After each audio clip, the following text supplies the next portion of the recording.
Who's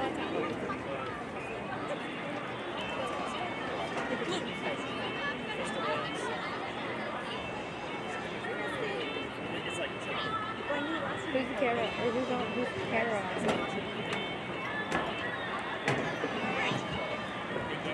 Who's the camera on?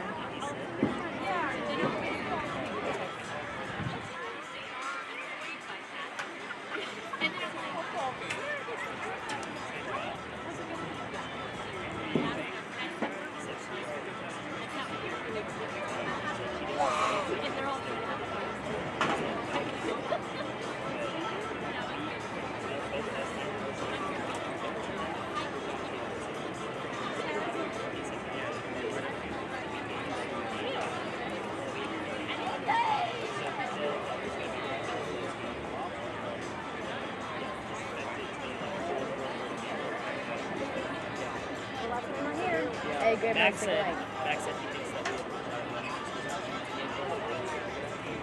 against it.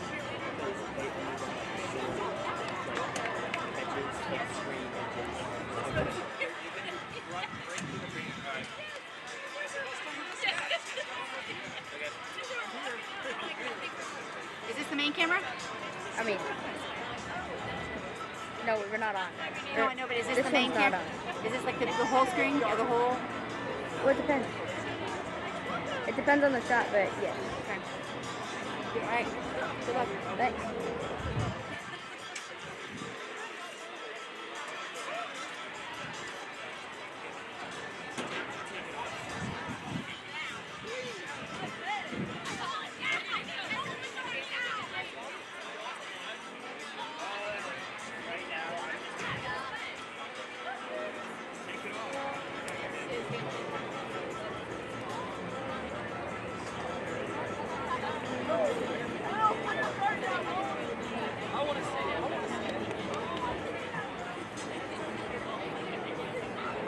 No.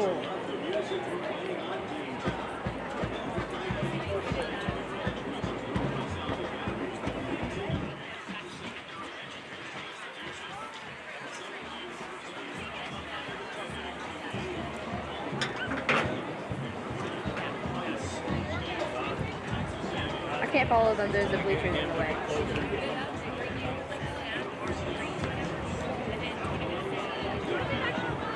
Tell him to come down here and pray. You're going to talk about the church.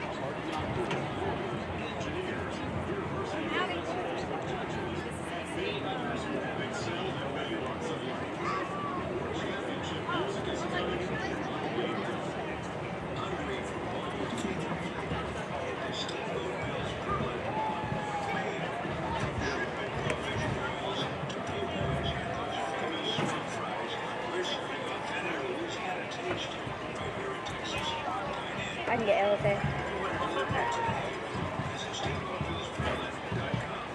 I can.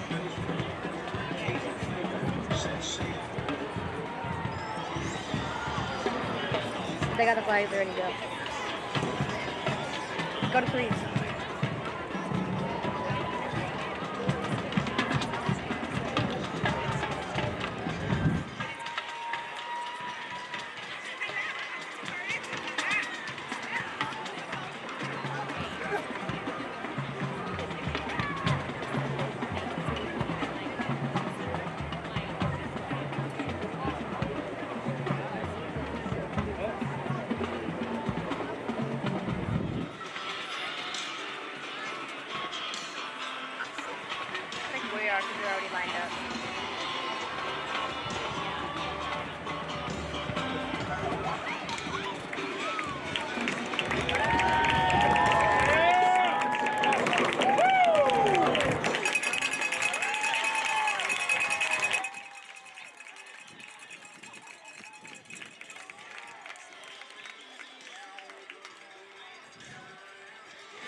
Welcome to Eagles on the Air. I'm Bradley Hanna, here joined with Rhett Terrell, and we are here set for an amazing matchup between Fort Bend Christian Academy and the Lutheran South Pioneers.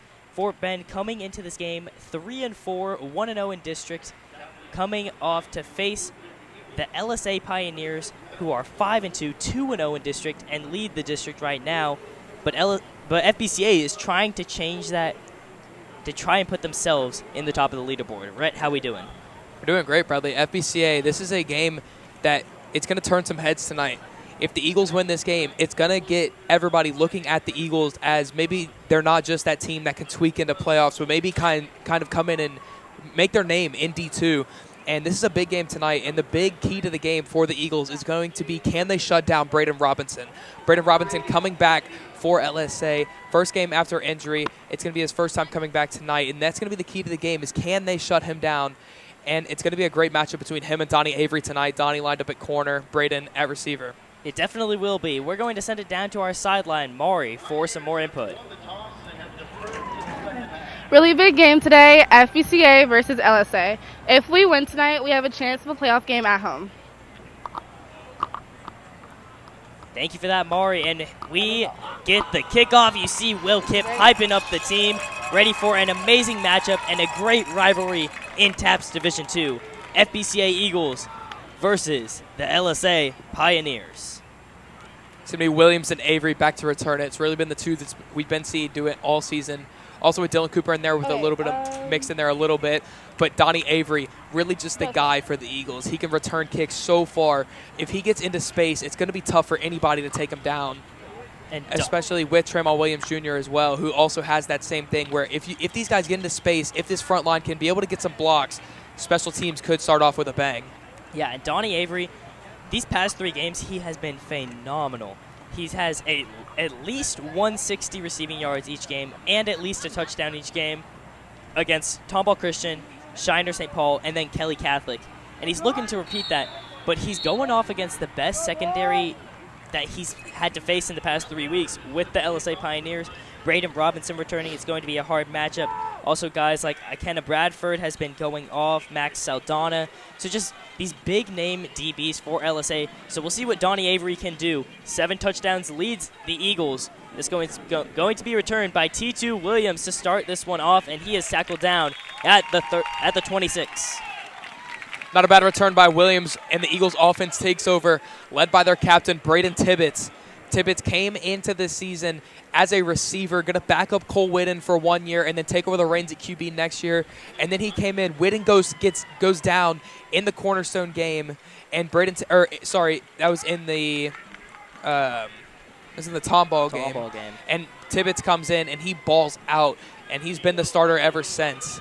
And he's been the key to the success for the Eagles in these past couple of games. Yeah, the season-ending injury for Whitten was definitely sad for Eagles fans, but having a guy like Braden Tibbetts who can come in, take the reins, and then just accelerate with this offense has been amazing.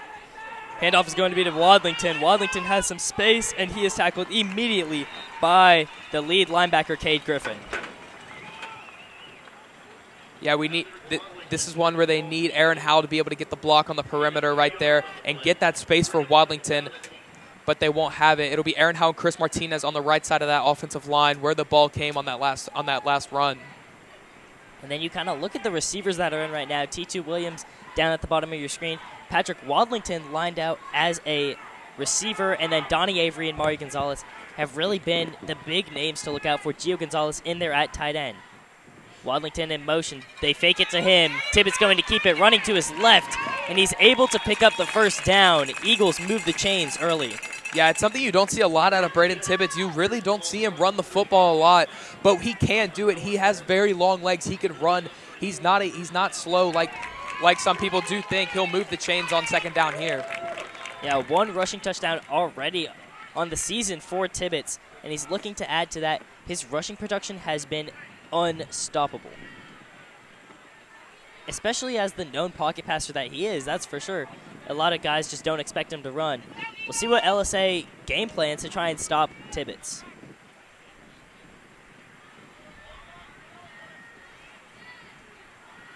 Tibbetts going to take the snap out to the screen. Donnie Avery Jr., he's got a block by Williams. He's able to break the first tackle and get the first down. Nice piece of running by Donnie Avery. Yeah, what a play by Avery. This play was really initiated by Dylan Cooper, number 5. He was in the slot receiver. He got a massive block on the number 20, and Donnie Avery really was able to just use his skills to open up and make the first down. What a play by the Eagles. You'll see a graphic of Braden Tibbetts on the screen right now. Tibbetts really just been the captain for the Eagles, as you'll see some stats here. 957 yards and 11 touchdowns while only throwing 1 pick. That's the production that the Eagles have needed all season long, as they didn't really find it with Whitten. He was struggling early with the bad line. It's going to be a screen to Wadlington in the bubble, and he's going to pick up about 6 or 7. Another screen. It's the bread and butter for the Eagles. We'll see them run a lot of them tonight. And another big receiver block, number 10, Mario Gonzalez, the 4.5-star kicker, gets a big block for Wadlington to be able to push forward for a gain of 7. Yeah, Patrick Wadlington has been a baller for the Eagles. He has 377 all-purpose yards. And just, they try and get him the ball in any way that they can. He has 2 touchdowns, and he has a pick playing safety. So he's just been a ball hawk for the Eagles, offensively and defensively. Back to Avery in the flat. He has a nice block, and he's able to get back to the original line of scrimmage. Good job by Donnie Avery to be able to get back to the line of scrimmage, but that play was dead as soon as it started. Pioneers do a great job of reading the 3rd screen in a row and crashing down on the ball to make a nice play onto Donnie Avery. Eagles rocking the pink look tonight. Almost all of them have these pink bands on their shoes. Of course, October Breast Cancer Awareness Month. Just a new look for the Eagles, and we love to see it. Wadlington in motion. Tibbetts alone in the backfield. He's going to get it by Avery. It's tipped, though, at the line. That's number 55, Layden Heineman. Yeah, he had Donnie Avery on that hitch route, but Heineman does a great job of getting his hands up and tipping the ball down. Looks like the Eagles may send on the punt unit here on 4th down. They will. 4th and short, and that's something that we've seen a lot of. Coach Hoff definitely likes to go for it in these 4th and short scenarios, but he's just going to play it safe and just punt this one away. I talked to him earlier. He was saying that he thinks this is going to be a long just 4-quarter game where they're going to have to play out the entire game. So just play conservative and kick the ball here. LSA will call for the timeout. Eagles getting ready to punch it. 4th and 2, ball at the LSA 44. You're watching Eagles in the Air.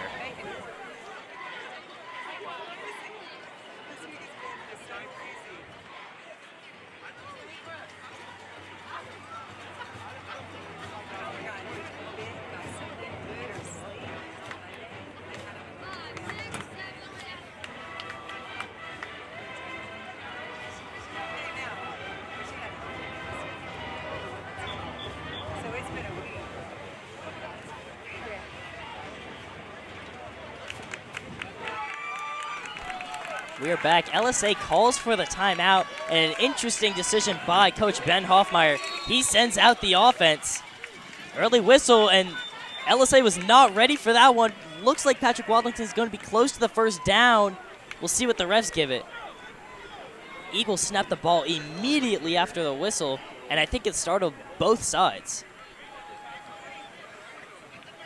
Could be a little bit of a miscommunication between Semino and Tibbetts. But even the Pioneers weren't ready for it. Semino, only his 3rd start at center. Will Lucifer was the previous center before Semino took over. They're going to run a redo of play. I think that they just weren't ready for that one. Semino just snapped it, I think, a bit too early for the refs. I do love this decision by Coach Hoffmeyer to go for it here on 4th down in LSA territory, only at the 45-yard line, but in LSA territory. Your offense has been rolling for the past 3 weeks. Keep them on that high horse. I love this call by Coach Hoffmeyer. Again, no Braden Robinson in at defense for LSA. Huge for the Eagles. Give us to Wadlington. He's going to be close.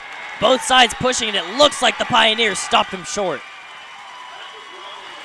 I love the decision to go for it, but I don't like the run there. LSA has been very productive against the run all season long, and they show it again here on a big 4th down situation, and the Pioneers take over at their 45-yard line. And I was talking to Hoffmeyer earlier. He was saying you never want them to know your next move. So, of course, they go with the run right there. I don't know about the call, but Eagles have been throwing the ball all season long, and that's their big strength. So try and catch him off guard with the run, but doesn't get him for him. And now we see Gio Gonzalez leading this Eagles defense, and we get to see what LSA does on offense. Of course, a new quarterback from last season, J.D. LeBlanc, graduated, so we have Holt Teekman in here. Blitz from Gonzalez. The handoff is going to be to Cade Griffin, who breaks one tackle past T2, stiff arms another, and gets the first down. That's a big play to start this game off, but flags are everywhere on the field. See what this is. That's a very physical run by Cade Griffin to start the game off. A beautiful tone setter for the LSA offense.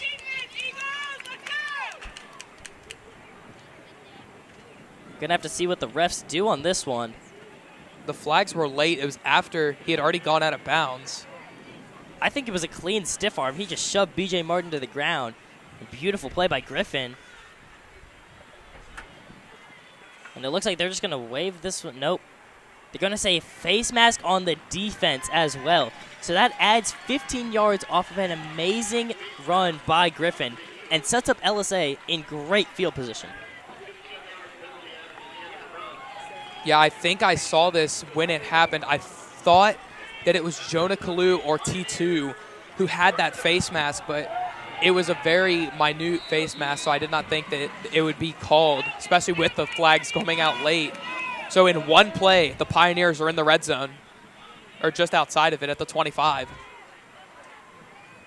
And now you see the big name, number 2, Braden Robinson, playing that slot right now, back in the game. He came back last week against Kelly Catholic after being injured for the majority of the season, and that is huge to look out for, as he already leads LSA in receptions and receiving yards, and it's only his 4th game this season. Yeah, that's the dual threat capability of the Pioneers offense. You have the great arm of Holt Teekman paired with Braden Robinson with his speed and athleticism, and then in the backfield, you have Cade Griffin who can really just run through some people. So it really is the threat that the Eagles face tonight.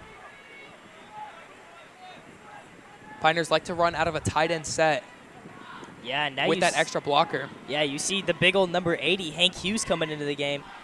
He's their star defensive end, but they also like to put him in for tight end on these short bunt scenarios. They're going to fake it to Griffin, throwing to Robinson, and it's high, tipped off of his fingertips. Patrick Wadlington with the coverage. Yeah, Braden Robinson beat Patrick Wadlington on the slant route right over the middle, but Tieckman just overthrows it. If this ball is lower, this is a walk-in touchdown for Robinson if he's able to break free of Wadlington.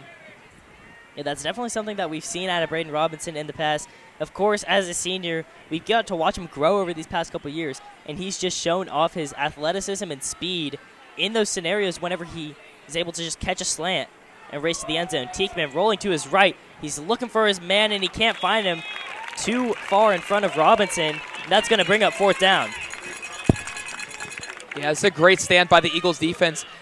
A great run by Cade Griffin to start the game off. Then you get the face mask that adds 15 to it. And then the Eagles go back to back to back with great plays. They stop the run, and then they stop 2 passes in a row. And now LSA is forced to settle for 3. A great showing for the defense besides the 1 misplay on the very first play of the drive. Yeah, and on comes the kicker, number 41, Rhett Laverge.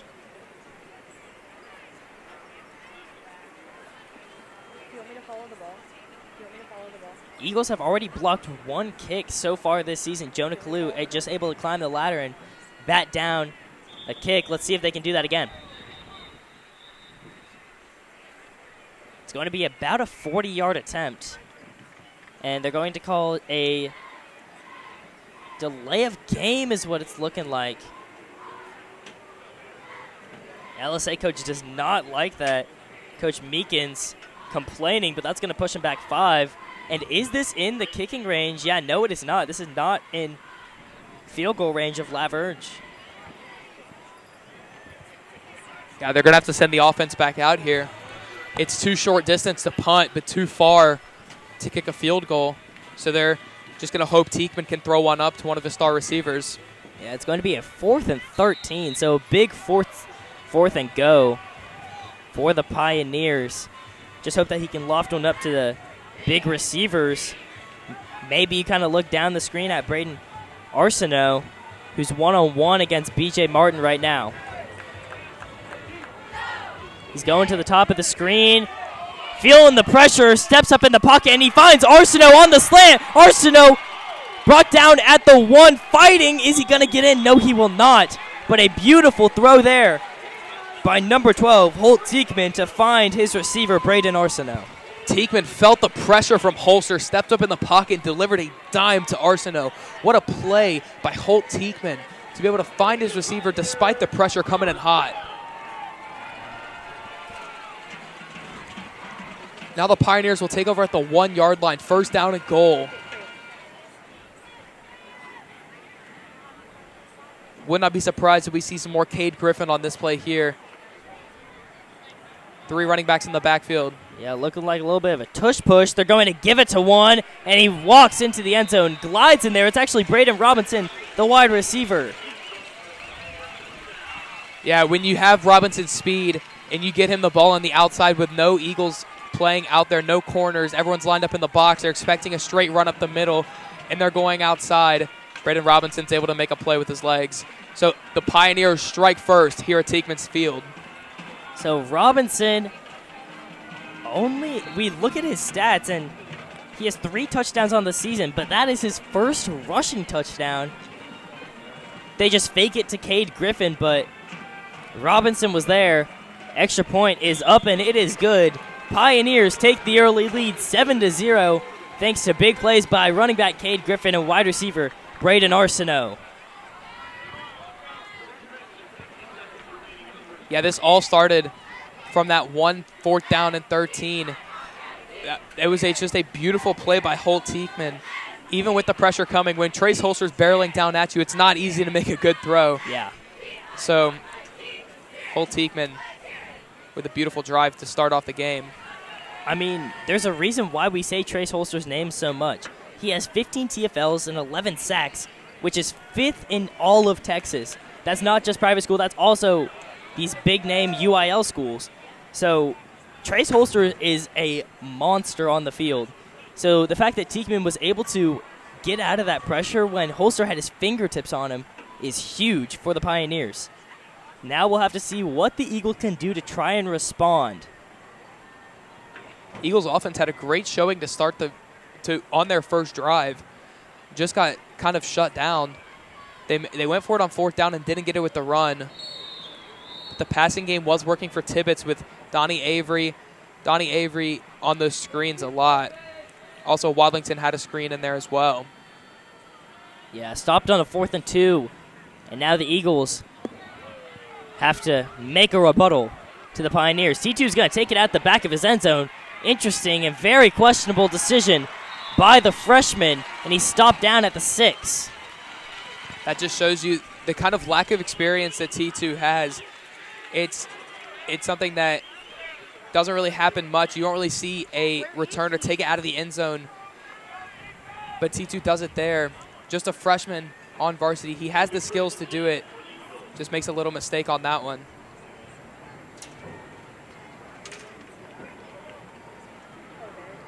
And now you see Coach Kitchens huddled up with his offense, trying to get this play call. It's definitely harder when you're lined up at your own 8.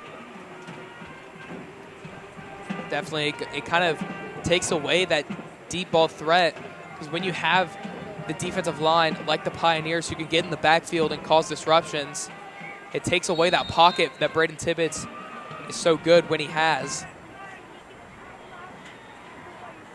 Tibbetts going to hand it off to Chase Meyer, the freshman running back, who is able to break past one tackle, and he dives ahead for a couple more. Chase Meyer does a great job of spinning off of Titus Brooks' tackle and pushing just for that little bit of extra yards. It's every yard that counts in this big rivalry game. He'll pick up about 5 on the play when he was met at the line of scrimmage. Yeah, sneaky 5-yard run there from Chase Meyer. They're going to give it to him again, and Chase Meyer shows that heavy running, but he is slammed down by Titus Brooks. That was Titus Brooks and Cade Griffin, the big running back, also linebacker, who makes a lot of plays, and you're going to hear his name a lot on the defensive and offensive side of the ball.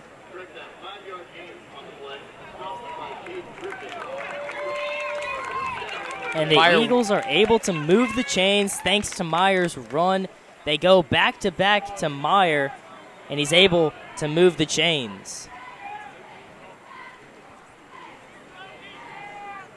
I'm trying to find it. 5:46 remaining in the first quarter.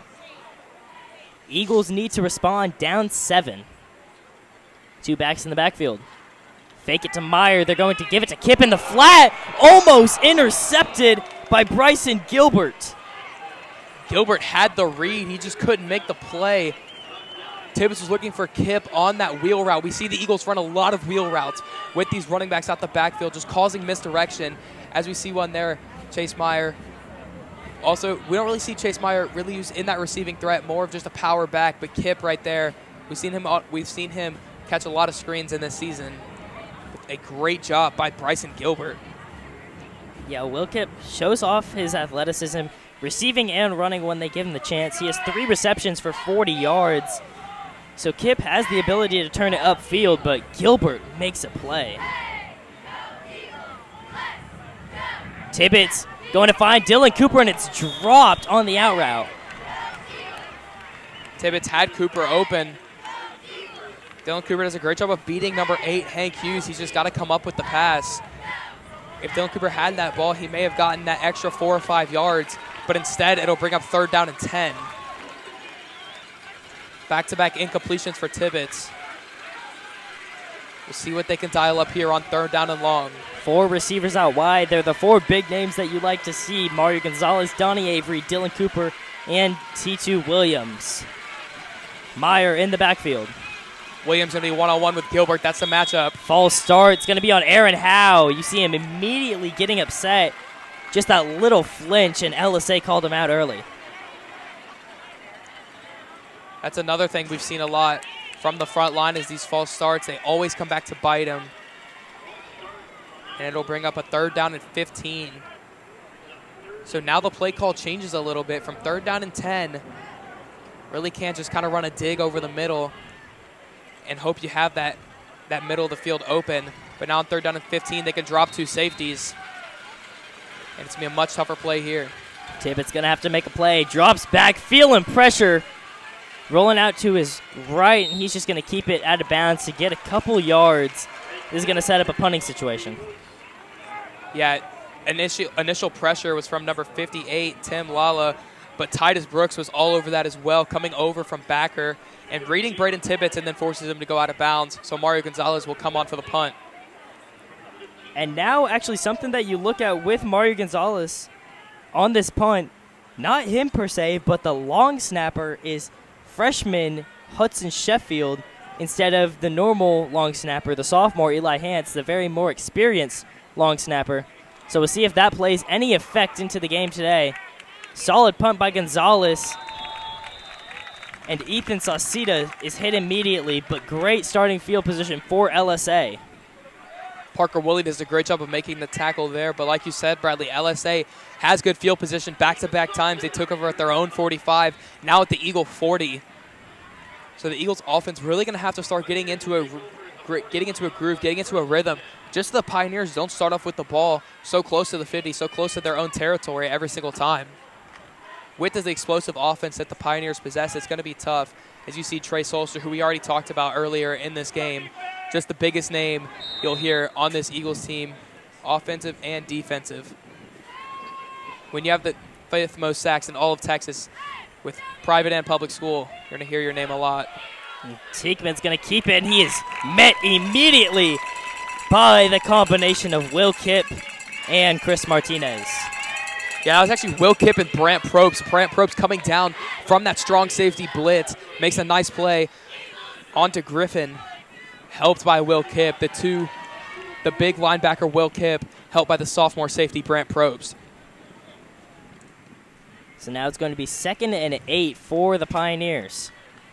2 running backs in the backfield with Griffin and Rocha. It's going to be high looking for Rocha, and Teekman definitely felt the pressure from Holster. Now an injured lineman down. It's Antonio Castillo. That's a big loss for the Pioneers. That left tackle, he's a big part of this running game, a big part for Cade Griffin. Him and Cade Griffin just partner so well. That's a big loss for the Pioneers. Yeah, pressure forced by Will Kipp, the linebacker, and Jonah Kalu on that left side for the Pioneers, as you were saying. And that's very hard to defend against a guy like Jonah Kalu with 3.5 sacks on the season, and he has forced 2 fumbles also. So Kalu has just been getting in the backfield. He had 2 sacks against Kelly, and he's looking to repeat that dominance tonight. 4:30 remaining in the first quarter, 7-0 Pioneers. You're watching Eagles in the Air.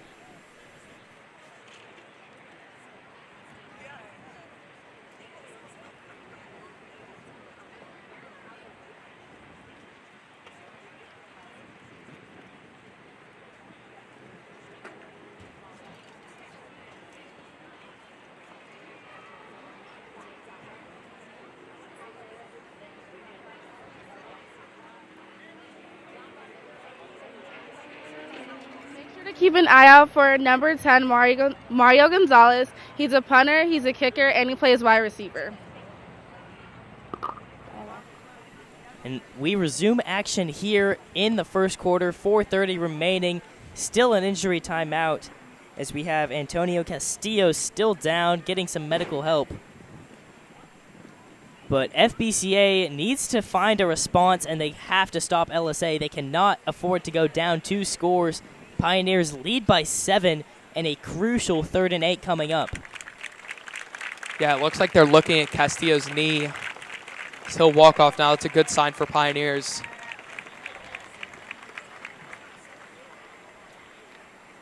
But Antonio Castillo, like I was saying earlier, the big name on the offensive line for the Pioneers, as him and Cade Griffin just complement each other so well. He's really able to open up holes for Cade Griffin. Yeah, one of the Pioneers' tallest linemen. And having that size and just losing that is very unfortunate. Eagles have that in Aaron Howe. And it was very unfortunate when Aaron Howe went down, but having him back in the lineup is great. So we know how big of a loss Castillo is for the Pioneers. Now it's going to be interesting to see, though. They're going to have a new left tackle out there. It's going to be number 72, Brad Whitehead, lined up at left tackle against Jonah Kalu. That's going to be a big matchup for the rest of this game. 4 receivers out wide. Griffin in the backfield. Big 3rd and 8 coming up. Teekman feeling pressure from Kip. Steps up, and he delivers, but it's too far in front of Arsenault. Yeah, another time where he had number 14, Brazen Arsenault. He beat B.J. Martin out to the inside. He had the middle of the field wide open, but he's unable to make the throw. The pressure by Will Kipp on that Mike linebacker blitz is able to make the play and send the pressure. So a big 3rd down stop for the Eagles as the Pioneers will send on the punt unit. Now Rhett Lavergine going to punt this one away. Donnie Avery back deep to return here. He's had a couple huge returns. He had almost a 40-yarder against Tomball Christian in the homecoming game. It's something rolling against For the Pats. like I said earlier. And oh my goodness, T2 just brings the energy. It was great double coverage by the Pioneers as well. And just T2 Williams doing what he does best. Of course, he had it was his fault on why the Pioneers scored, and he was able to turn that into a bad game from him, and he was able to flip that the opposite direction and bounce back to make this a 1-point game.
And that's a nice catch by Sadler. Yeah, this is going to be man coverage across the board. They're going to blitz the 2 backers in the box, and then Sadler's able to make a nice play.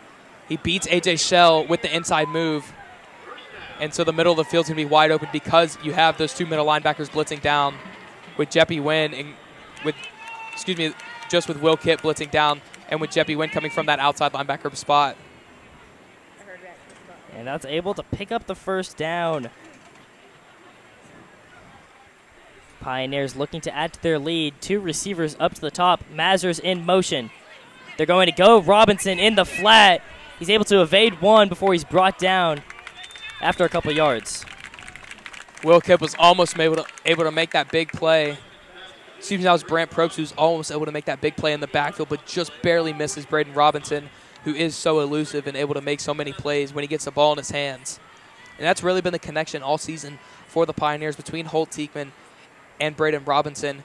It's just been Teekman getting it to Robinson, and then Braden Robinson showing what he can do, especially coming back from injury in this rivalry game, a big statement game, to see what Braden Robinson can show tonight. Yeah, Robinson's played 2 games. He's had over 100 yards in 2 of them, and then his 3rd one, he had 71. Solid running there by Griffin. It's going to bring up 3rd and short, but definitely more manageable for the LSA offense. Yeah, this is a great block by number 57, Isaiah Castillo. He's able to push Trace Holster a little bit to the side, and he's able to open up the gap for Griffin to be able to make a nice play. Now so it'll bring up 3rd down. 3rd and 3, a very crucial 3rd down for both teams. LSA trying to get their momentum back in FBCA territory. They're going to give it to Griffin. He's been great all night. The extra push from the line is enough for the LSA first down. Yeah, I was going to say that this was 4-down territory, but the Pioneers don't even need it. The physical running by Cade Griffin will get him there himself. And the last time that we saw the Pioneers go for it in this area on 4th down, they were able to get down to the 2-yard line on the beautiful catch and run by Braden Arsenault. But as you said, they don't need it. Give it to Cade Griffin, and he does what he does best, churning the legs, twisting the pipes, and he picks up the first down.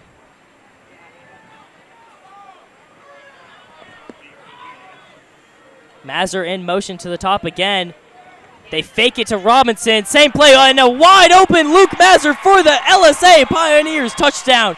LSA did exactly what they did a couple plays ago, but this time they faked it to Robinson, and Mazur was open by a mile. Just nobody guarding him. What a play by the Pioneers. What an intelligent play design as there was an unmarked man, and they take advantage of it. A great job by the Pioneers as they extend the lead.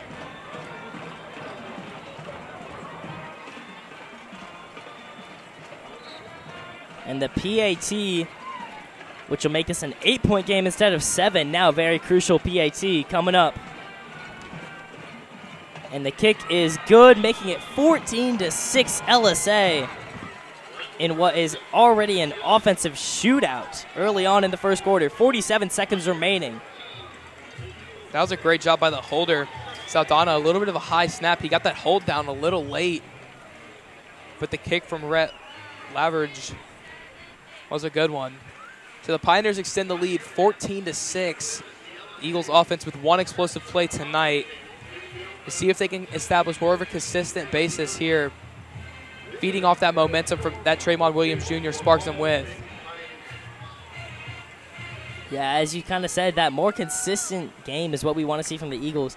Just get a couple of chunk plays instead of just one 83-yard. Of course, an 83-yard plays, that's great. That's important, but you want to see the Eagles just build a consistent drive and prove that they can go down the field. The key for the rest of the game for the Eagles, though, is can they stop Cade Griffin? Cade Griffin has been able to pick up 4 or 5 yards every single time he's touched the ball tonight. Him with the dual threat capabilities of putting people in motion with the wide receivers out wide. It's going to be the test for the Eagles defense tonight. Kick is away. It's back to Williams. He returns it, not out of the end zone this time, and he's brought down quickly at the 19. And the LSA special teams unit has looked phenomenal. Yeah, that's been a big bright spot for the Pioneers tonight, is that special teams unit. As we've seen the Pioneers offense take over at their own 40 or at the Eagles 40 every single time tonight, whereas the Eagles haven't taken over past their 25-yard line yet. And special teams is a game changer, as we all know. And because of that, like you said, it's going to be hard for the Eagles to build these big drives. And that was all kind of set up in the first play on that kickoff that T2 brought out of the end zone. It's going to be 1st and 10. Eagles need to build a solid drive, down 8. 40 seconds remaining in the quarter. Nice catch by Cooper. He makes one miss before he's brought down by Sloan. But a beautiful catch and a beautiful job dicing through the defense of Braden Tibbetts. Yeah, Cade Griffin's going to show blitz on this play. He's going to bite down just a little bit too hard, and then Dylan Cooper's open on that slant over the middle. A good throw by Tibbetts, and then Dylan Cooper does what he does and makes one miss with his legs. And Dylan Cooper, like we've talked about, he's had a couple of just big-time drops throughout this season, but you look at the stats, he is second on the team in receptions, only behind the big name Donnie Avery. Dylan Cooper, towards the second half that we have seen, has become a very consistent target for Tibbetts. And they catch him there in the slant. That's going to be the end of the first quarter in what has been a great one so far. LSA leads 14-6. 8-point game. Eagles with the ball after a solid play there by Dylan Cooper. We're going to go send it down to Mari.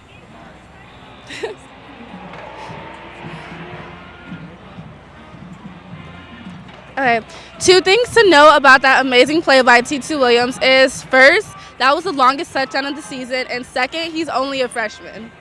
Back to you guys.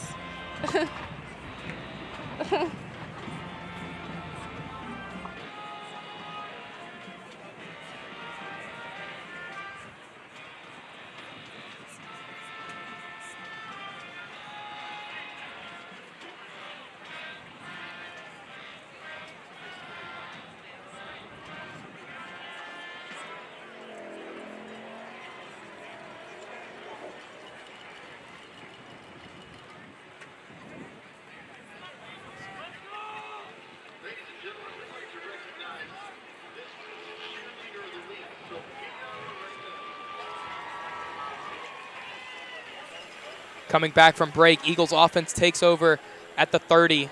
See what Tibbetts has dialed up here on first down. 3 receivers out wide. Wallington in the backfield. They fake the give to him, feeling the pressure. He throws it deep, and it's picked off. Number 10, Max Saldana with the interception. Yeah, Tibbetts looks over the middle. He thinks he has Cooper wide open on the post route, but Saldana is lurking, and he's able to make the play before being chopped down by Donnie Avery.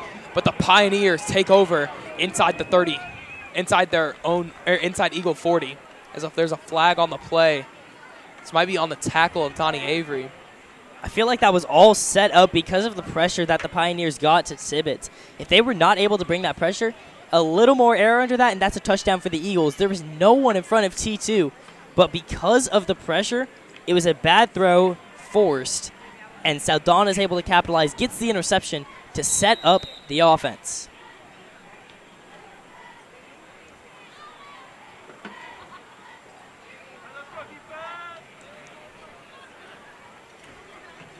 Waiting for the call here from the official.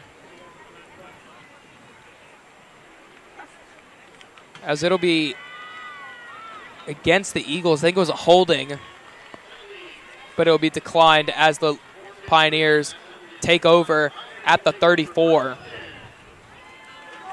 So a huge turn of events, and Max Saldana gets the interception. Tibbetts' second of the season. He's been very good controlling the ball and not forcing turnovers, but he just pushes his luck a bit too far, and Saldana winds up with the interception. Give is going to be to Griffin, and he stopped short. Will Kipp on the tackle. Yeah, Eagles linebackers have been sending pressure all night long as it has continued to hit home. Gio Gonzalez with that outside linebacker blitz is able to give Will Kipp that little bit of room he needs as that left tackle is going to have to pull out to make the block onto Gio. Will Kipp's able to make a nice play in the hole. So only a very short run there by the Pioneers, only 1 yard. They average over 9 yards per carry this game. Catch there by Robinson, and he's brought down quickly by Wadlington, but it's able to get the first down. Pioneers moving. Yeah, just another slant route to Braden Robinson. Patrick Wadlington, the high safety, is just a little bit too high on that one, as Robinson is able to just sit right under his nose, and Holt Tiedemann delivers a dime. Pioneers' offense has looked unstoppable in this game. The ball will be on the Eagle 20 as they have an opportunity to capitalize on the interception.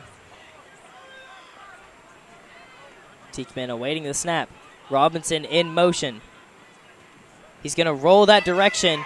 He's going back shoulder. Brant Probst with the interception, his second of the season.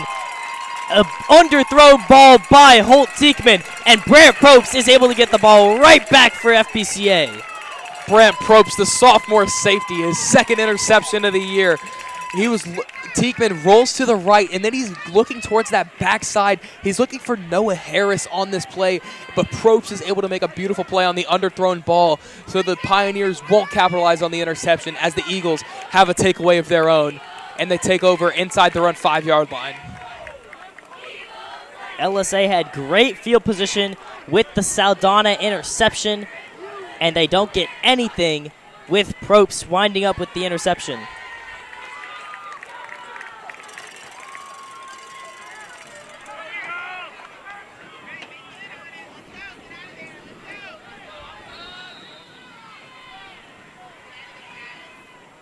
Tibbetts in the backfield with Wadlington.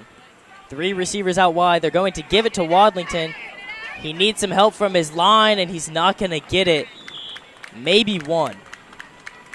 Yeah, Wadlington tried to cut that one back. Jack Sloan was all over Patrick Wadlington on that play. He'll maybe get 2 yards. We'll see Donnie Avery right here, as he's been playing incredible. Haven't seen him much tonight other than that first drive. 2 receptions for 13 yards on the night. Yeah, So Avery, transfer from Fort Bend Kepner. And the past 3 games, like we've said, he has been phenomenal with over 160 yards at least in each. The give is going to be to Chase Meyer up the gut, and he's not able to get anything. Immediately tackled by Tim Lala. Back-to-back runs from the Eagles going to bring up 3rd down and long. So a pass situation, but inside their own 5-yard line, it's going to be tough to pull this one off, especially with the Pioneers expecting the pass, maybe sending some pressure with some linebackers here to try and hit Braden Tibbetts, especially in this drop-back situation. If they find Braden Tibbetts in the end zone, they might be able to capitalize with a safety. Tibbetts dropping back. He's going to find Meyer in the flat, who is brought down immediately. A huge tackle there. That's number 16, Landon Rathje. Yeah, I think Eagles were looking for an offsides flag on that play, but they did not get it. And then now the punt unit will come on.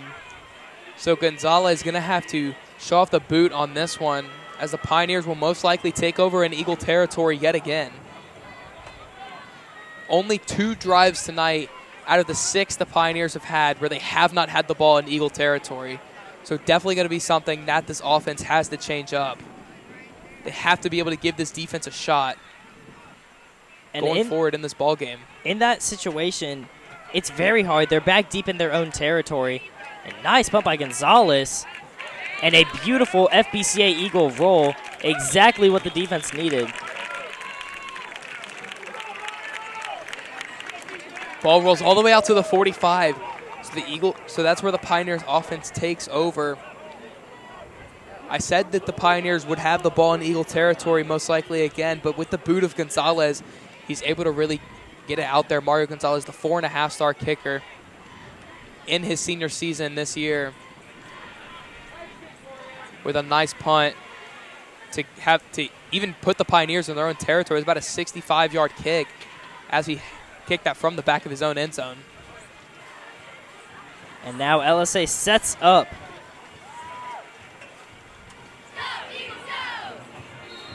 At their own 48. Let's see what the Pioneers can do. 1st and 10 with an 8-point lead. If they can make this a 2-score game, that would be huge before half. And the line keeps pushing, churning his legs. Griffin does.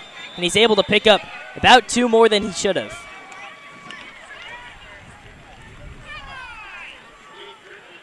Another big physical run by Cade Griffin, the name we've heard so much tonight, with another physical run.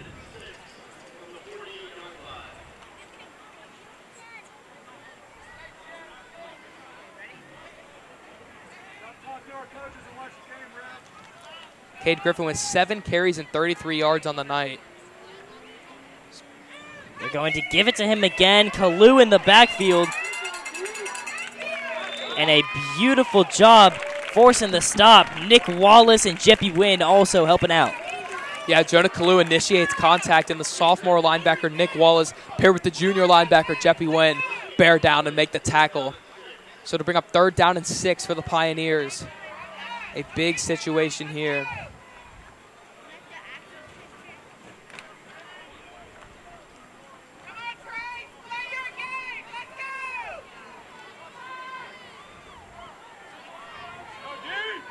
Teekman takes the snap, rolling to his right. He needs some help by his receivers. Finds Sadler in the middle of the field, who breaks a tackle. Sadler turning on the Jets, and he's tackled by Brant Probst, but not after a beautiful catch and run there by Kyrie Sadler. Yeah, another big play by Sadler.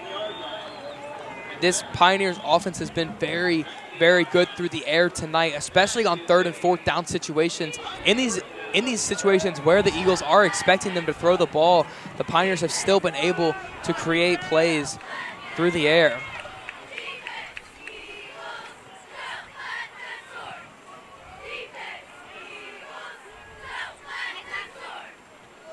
Two running backs in the backfield.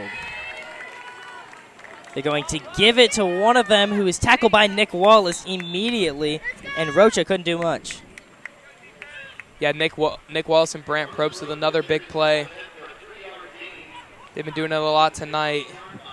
As we'll see, senior linebacker Will Kipp, who's just the heart and soul of this Eagles defense. Yeah, the captain of that Eagles defense, Will Kipp, has played phenomenally, leading the team with 43 tackles, taking over that role from Nico Laura, who had over 100 tackles on the season last year. Teekman takes the handoff. He's going to find his man Mazur in the flat, who is able to break one tackle for the touchdown. LSA extends their lead. Yeah, it's just a little play action, nothing too much.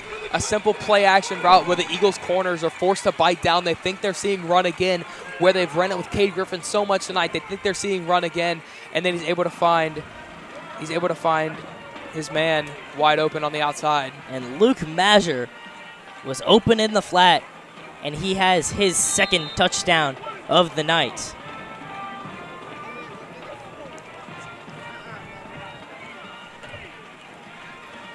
Awaiting the PAT, and it is up and it is good. 21-6 LSA, and it looks like they are trying to run away with this one in what seemed to be a close matchup at first. 5:46 left to play here in the first half. Still a lot of time for the Eagles to start doing something here on the offensive side of the ball, but it starts with special teams.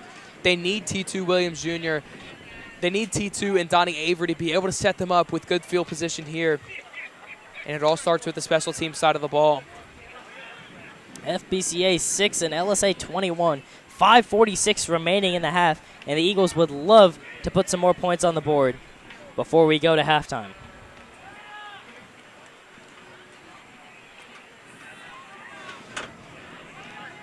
When that offense gets on the field, though, it's going to have to be a big mix-up here by Coach Kendrick Kitchens with the play calling. The run has really been stopped a lot tonight on those inside zones, but the pass as well. With the pressure coming towards Braden Tibbetts, he hasn't been able to get out many passes. And a nice boot there again. T2 Williams is going to return this one. He's got a blocker before he's shoved out of bounds. His best return of the night. Eagles finally getting the ball past their own 25. Yeah, you have to think a little bit. Was it part of the game plan to kick around Donnie Avery? We haven't seen him much at all tonight. And that first drive, we saw him with 2 receptions, and we haven't said his name since. So Donnie Avery, the big returner for the Eagles, also that big receiver. They've really had him on locks all night long. And now the Eagles offense comes back out there. And they really have to try and answer LSA. They've been stopped one too many times.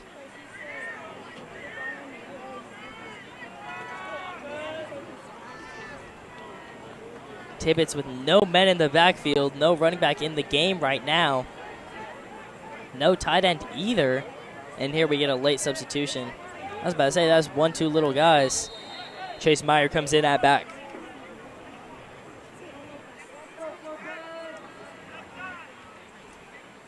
Tibbetts drops back. And he finds Avery in the flat, who drops it. Donnie Avery Jr. with a rare drop. Yeah, if Donnie Avery Jr. was able to make that play, it would have been a hospital ball. Landon Rash was all over that one. Donnie Avery would have gotten absolutely blown up had he made that catch. So now 4 receivers out wide still. Patrick Wadlington not in the game. Chase Meyer the back. Tibbetts rolling to his right. This is where he's worked best. He evades one, Hank Hughes. And he's got to make a play. He's going to keep it himself. And a great run there by Braden Tibbetts. Showing the moves. And he's able to pick up 9. Yeah, that's just a phenomenal play by Braden Tibbetts. He had no receivers open. He even had that pressure coming immediately from Hughes. He's able to really just make a simple juke move in the backfield, and then he's able to extend the play. It's what Braden Tibbetts does so well. That was a very tough play by Braden Tibbetts. Great ball carrier vision and awareness from the junior quarterback. Now big 3rd and 2. And a false start. Dylan Cooper went way early there. Don't even know what was happening, but that's going to push him back 5. The 4th false start on the season by Dylan Cooper. Not something you see a lot from a receiver, but something Cooper's had a lot of trouble with in this year. Only his first season on varsity. The lack of experience has shown a little bit this season. Yeah, Cooper, the 3rd youngest guy on the field. Avery in the flat. He's got some room, and he's going to pick up the first down. A huge play on 3rd and 7. Short throw, but nice job using the legs by Donnie Avery Jr. Yeah, just a quick bubble screen to Donnie Avery. Great receiver blocking. Dylan Cooper and T2 Williams make up for it on that one, and Donnie Avery's able to make up for the false start.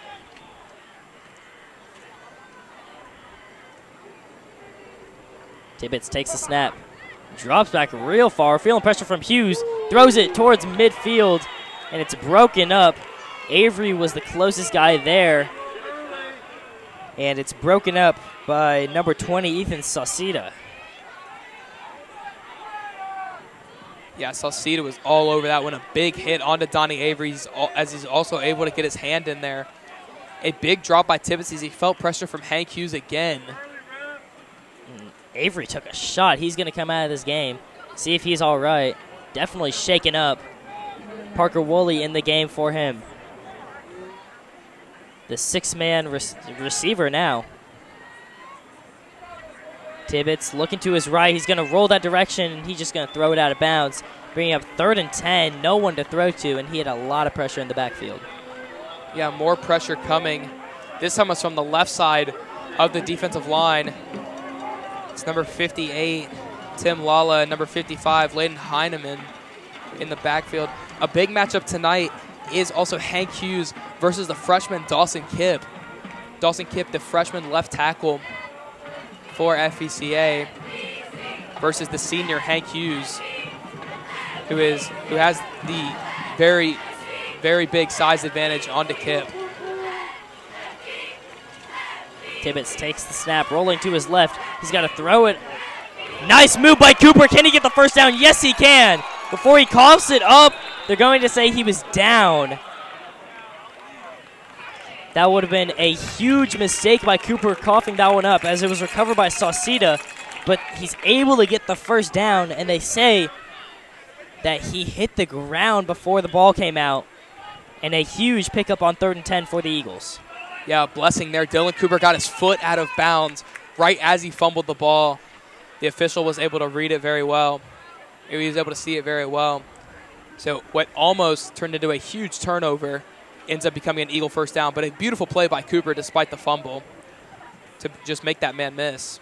Tibbetts fakes the give. He's got Avery, who's back in the game on the out route. And a nice catch and run there by Donnie Avery. Yeah, Braden Gilbert pushed him out of bounds hard. Donnie Avery taking a lot of hits in this game. He takes another one there, but just shows that toughness of Donnie Avery Jr. He played more snaps throughout the first bit of the season than Travis Hunter did in his college season. Yeah. Hand off to Meyer. Can he get the first down? I don't know. It's going to be close. He was met immediately by the linebacking duo of Griffin and Sloan. Yeah, Jack Sloan made a lot of plays tonight. He gets there a little late on this one. Meyer was able to get forward just a little bit and be able to get that first down. Chase Meyer's done a great job of moving the chains when needed most. That's his 3rd first down that he's picked up on his own. Now 1st and 10.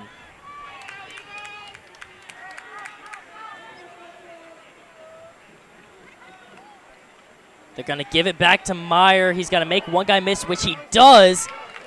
And Aaron Howe and Holden Probst and Grayson Semino keep the line moving for a solid game.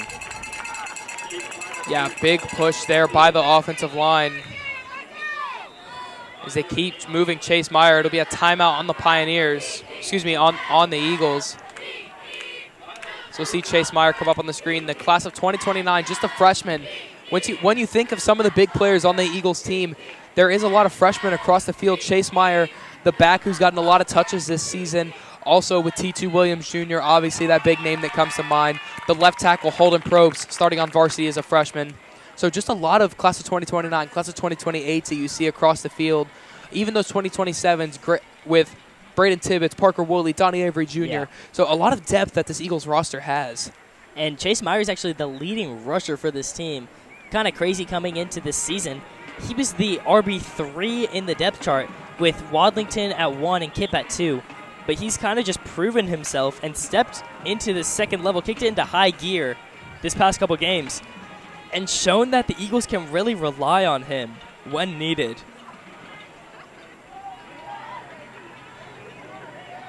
Four receivers out wide as we resume action. 3:37 to play. 2nd and 5 at the LSA 30. Tibbetts takes the snap. He's feeling the pressure, and he throws it to Avery out of bounds. Smoked the ref. Yeah. A lot of pressure coming to Tibbetts on that one. So that'll bring up a big 3rd down for the Eagles in Pioneer territory as they need to get some points on the board with 3:33 left to play here in the first half. And you look at Tibbetts' completion percentage, he's 9 for 14 on the night, so he's been great at just finding his receivers. And when they're not open, you look at those few incompletions he has, they're mostly just throws out of bounds whenever a guy's not open. So he's done a great job of just holding on to the ball in the right positions. He finds Mario Gonzalez, oh my goodness, into triple coverage. And that was an ugly hit. Sauceda and Saldana run into each other. And they're both very shaken up. It's going to bring up 4th and 5, but not the best throw by Tibbetts, and now 2 DBs hurt for the Pioneers. Yeah, 2 safeties coming across. Both wanted the ball, and they both just end up with a hard collision there. It was a little bit of an underthrown ball by Tibbetts. As Gonzalez had the step, Tibbetts was able to get that into the end zone. Mario Gonzalez might have been able to make a play on the ball, but just that slight underthrow, and the Pioneers can try and make a play. And it looks like Sauceda got the worst of it. He's still down on the field. We're going to send it over to Mari Davis to see what input she has. No. Okay, yes. Where do I stand? 3:27 remaining in the half. And Sauceda's able to get up and walk off the field. Fort Bend Christian future is looking really good with 3 freshmen on the field, Holden, Chase, and T2. Back to you guys.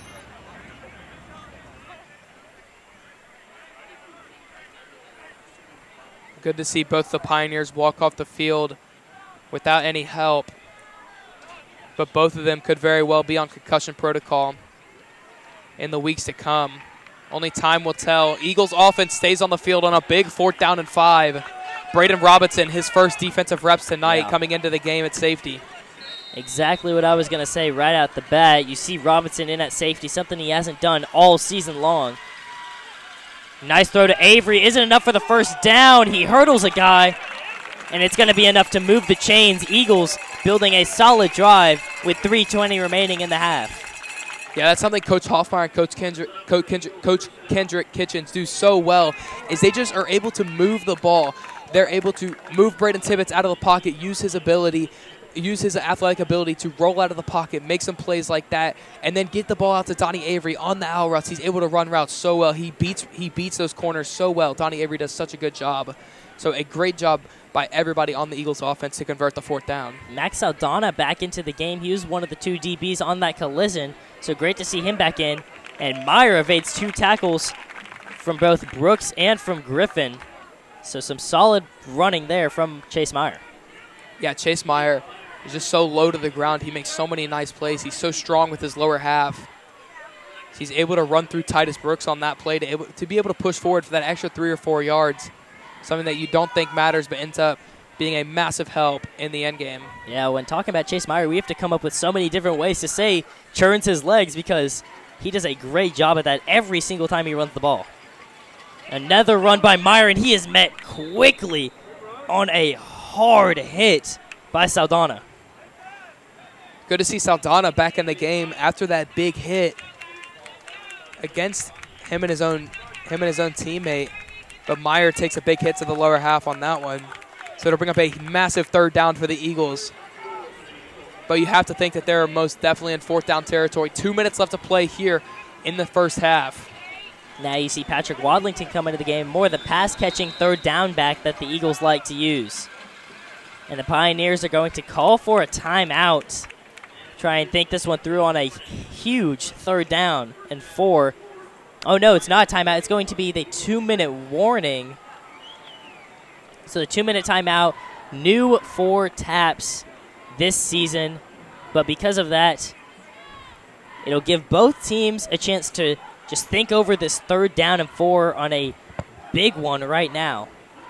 Pioneers up 21-6, 2 minutes left remaining, 3rd and 4 coming up.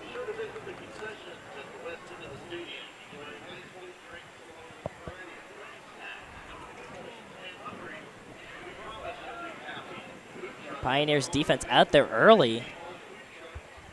Coach Kitchens talking it through with his guys one more time, just to make sure that they have that game plan in mind. A bunch of big guys in there, only 2 receivers with T2 and Donnie Avery. You see Gio Gonzalez and Trace Holster, the blocking tight ends, come into the game. Wadlington in the backfield, wouldn't be surprised if they try and put him in motion. Tibbetts is going to keep it on the naked bootleg. Braden Tibbetts evades one defender and waltzes into the end zone. Braden Tibbetts, touchdown Eagles. Oh my goodness, Braden Tibbetts put Ethan Saucieta on skates, but the play is initiated. Like I've said all game long, it's receiver blocking. Donnie Avery towards the bottom of your screen. You see him block Jack Sloan so well, push him so far back to the backfield. And what a play by the Eagles, and Braden Tibbetts does it with his legs. And what a beautiful play call from Coach Kitchens. You bring in the 2 tight ends, and what does that mean? You're going to run the ball up the gut and try and get a good push from that O-line. But Tibbetts sees everyone fold on the line, and he keeps it himself, and he's able to race into the end zone. And we now have a 1-score game if Mario Gonzalez hits this PAT. Another blocked kick. It looked like it was offsides on the Pioneers, but they're not going to call it. And that is another crucial block, as now it is a 2-score game, 9 points. Cade Griffin with the block.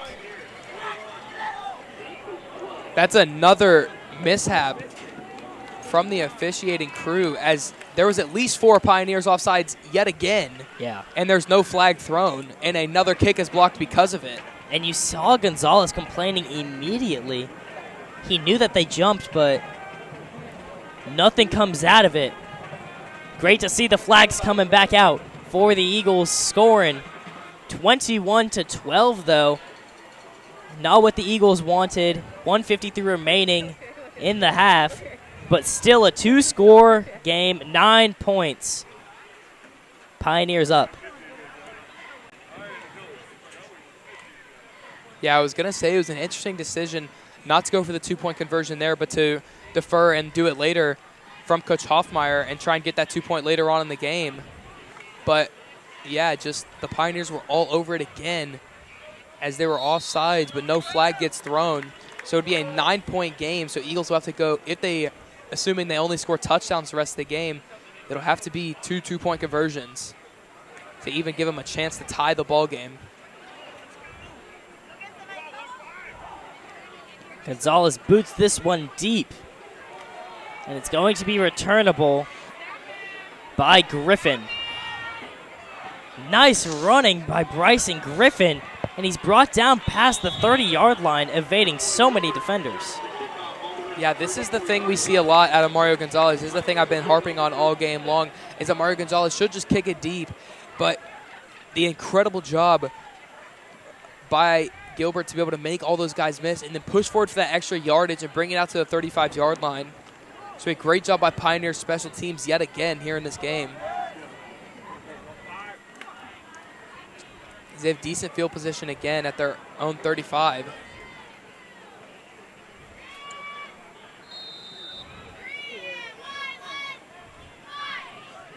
Two-score game. Pioneers trying to make it 3 before the end of half. Rocha with the handoff, and he'll get a couple. Will Kipp with a big tackle at the line. Yeah, Rocha, we've seen him kind of be in there to give Griffin a little bit of help, but he's stopped by Will Kipp immediately. Will Kipp been all over the field tonight. That's his 4th tackle of the game. Now 2nd and 8 coming up. They're going to give it to Rocha again, maybe try and run this clock out. It's a nice running by Rocha. It's almost a first down. It looks like he'll be just short, so another good run by Rocha. This is supposed to be just a run up the gut, but he cuts it back outside. Great ball carrier vision by Carson Rocha as it'll bring up 3rd down and 1. And if the Eagles are able to force a stop, there's 50 seconds remaining, but they have a pair of timeouts they could use. Rocha picks up the first down, and now you will definitely not see the Eagles calling for that.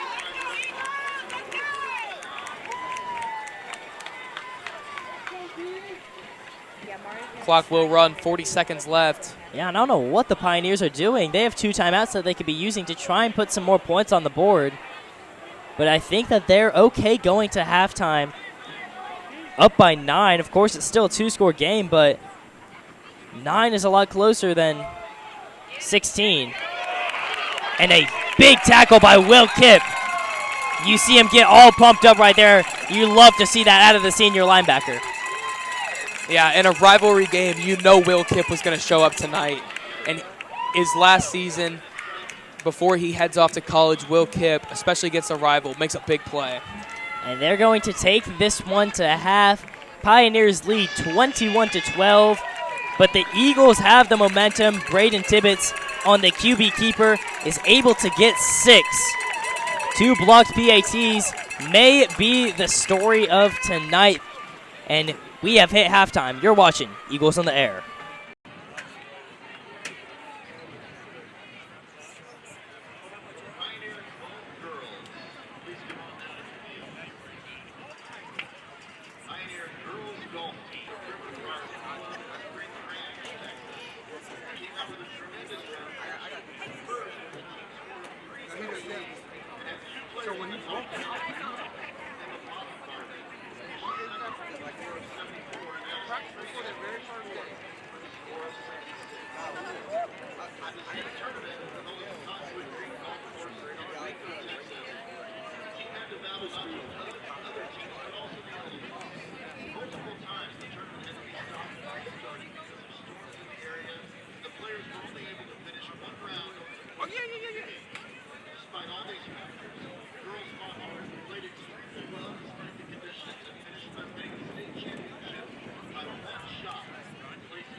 Our third golfer is Emma Poffenbarger.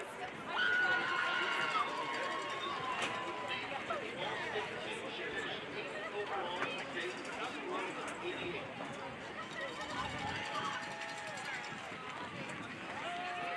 Our fourth golfer is Olivia Reba. Olivia was a senior last year. I'll get off. She finished 20th overall at state with a score of 101.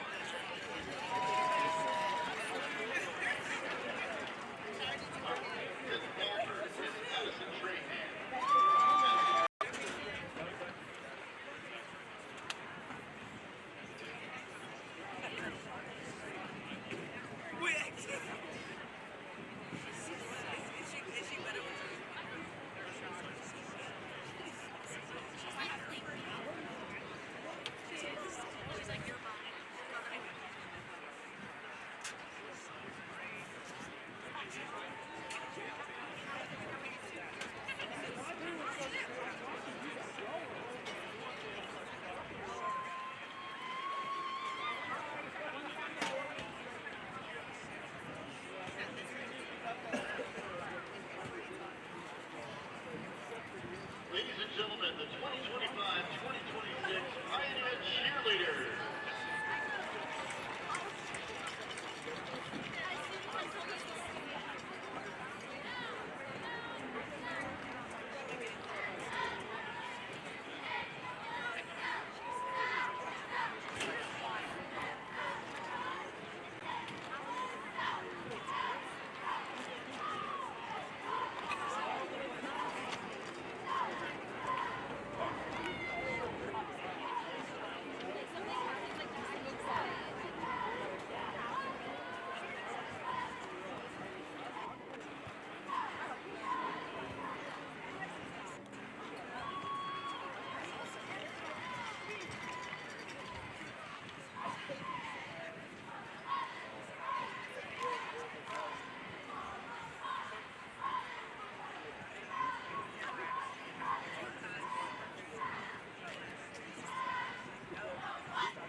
No.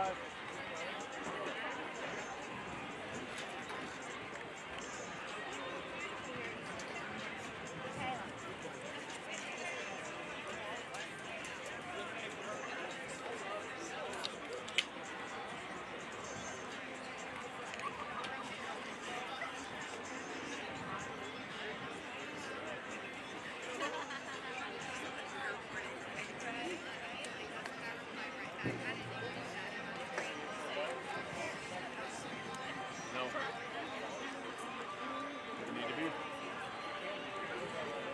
Yeah, I just figured the battery didn't matter. We'll leave everything on and we'll mess anything up. It's on. It's not on?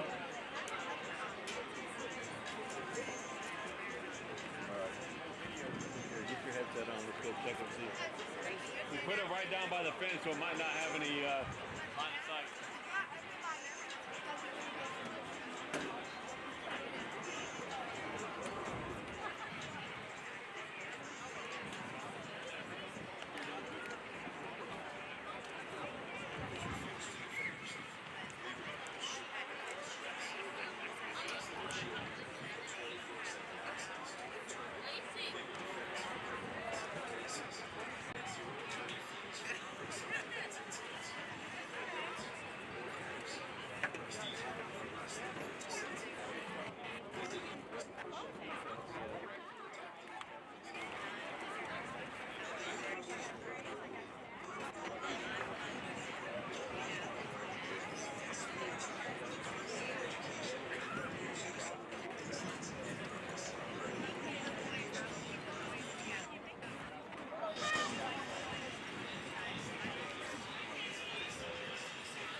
It's cheap. If you're looking, yeah. Yeah, sure. You got it. Hold on. I have a phone. I don't know why I'm asking you. Oh, you don't trust me? No. Why not? Oh gosh. Where's that number? I got it.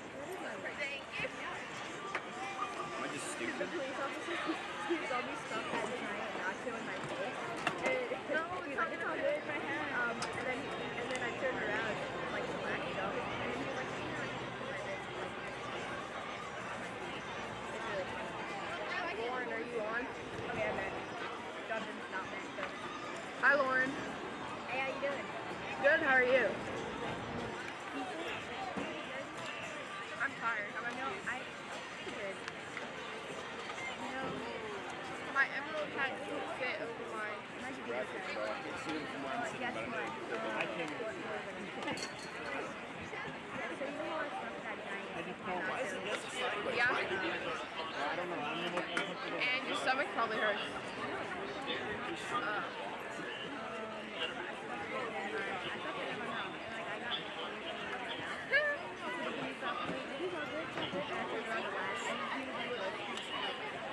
Yeah, they did stuff like that. I saw that. It was really funny.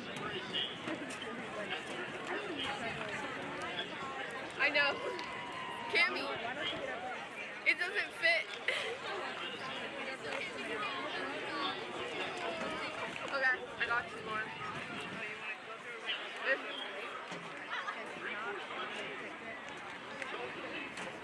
There's no one to switch to me, is there? No.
take her hat back anyway, just in case.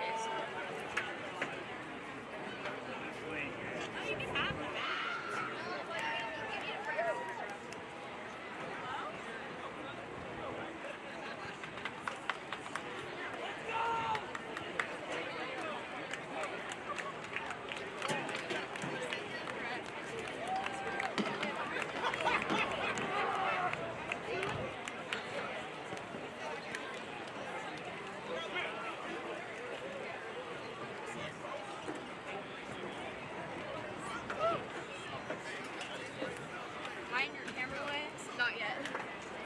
Yes. I don't care. It's really good. It's different, but it's good. It's not like Really sweet. it's not like too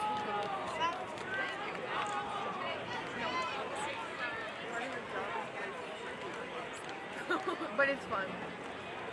I don't know.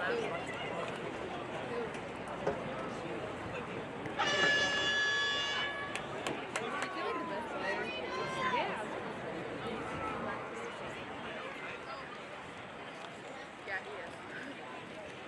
Him and Brandon and Donnie. Hunter and Fisher aren't. We are back for some second half action. FBCA ready to kick this one off to the LSA Pioneers. I'm Bradley Hanna here joined with Rhett Terrell. LSA up 21-12 in what has been a dogfight. We've seen a handful of both turnovers, a pick from each side, and then a bunch of injuries on the LSA side. But they've been able to bounce back. Braden Robinson's return has been huge for them. And then FBCA with the 2 blocked PATs to make it a 2-score game is a very unfortunate, but it's a true storyline that we're going to have to watch for the rest of the evening. Mario Gonzalez puts his toe to leather, and we are ready for some second half action. It's going to be returned by Rocha. He cuts back into the middle, and a nice return before he's slammed down by Jeppy Wynn. Another big special team play from the Pioneers. They've done it all night long. They've been setting their offense up so well, and he does it again. Carson Rocha with a big return.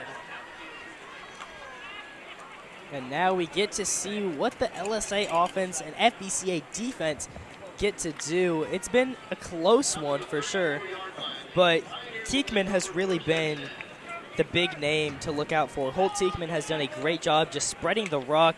He's got it to all of his receivers. Luke Mazur with 2 touchdowns. Braden Arsenault with a big 4th down. Braden Robinson had a touchdown, and then Sadler with a couple of big receptions here and there. So all over, they've just spread the rock. And what a tackle in the backfield. Will Kipp and Jonah Kalu. Will Kipp with another one. We've talked about him so much tonight, and he does it again. That's Will Kipp's 6th tackle of the night and his 3rd TFL. Will Kipp has been all over the field, and he is looking scary tonight.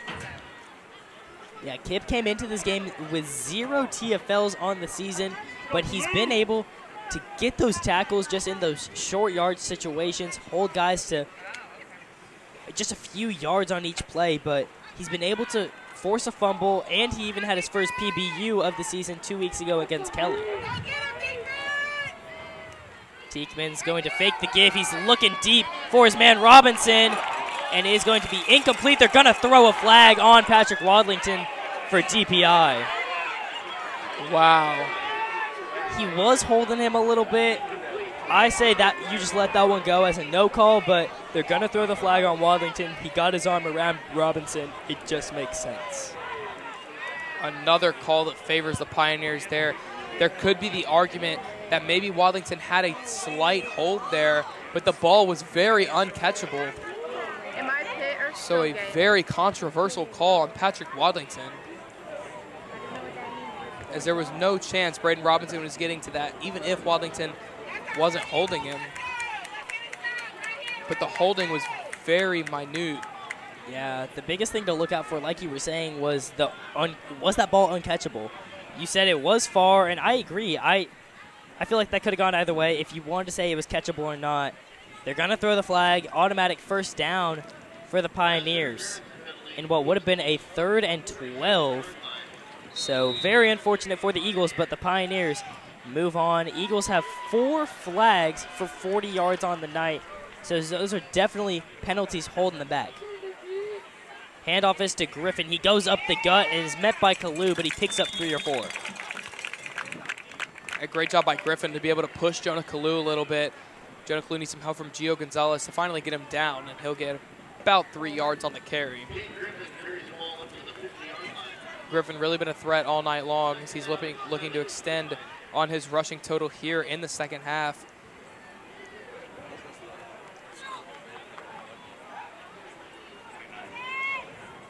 He's at 10 carries for 34 yards tonight. 2nd and 7 now. They're going to give it back to Griffin. He has some room, and Griffin is dragging people along in the secondary. I think it was Will Kipp who initiated that contact onto Griffin, and Griffin just dragged him for about 7 yards. Just kept pushing forward, shows the physicality of Cade Griffin, and the Pioneers pick up a 1st down, and they have the ball at the 38. Now star nose guard for the Eagles. Brady Paw is going to come out. They're going to put Aaron Howe in there. I heard that they were going to give Aaron Howe some more playing time at that nose tackle position. Just showing off that size, he's able to just shove guys over. And we'll see what he does in that position right now. 9:53 in the 3rd quarter. Pioneers lead by 9. Going to fake the gift to Griffin. Lollipop ball to Robinson, and he makes the grab, and he's dragging Wadlington along in the goal line. And it's going to bring up 1st and goal at the 5 for the Pioneers. Braden Robinson with a huge catch. Another big play to Braden Robinson. He's had so many nice plays tonight. It's his 4th reception of the game as he'll move the chains. What a great play by Braden Robinson. Already with 1 touchdown on the night.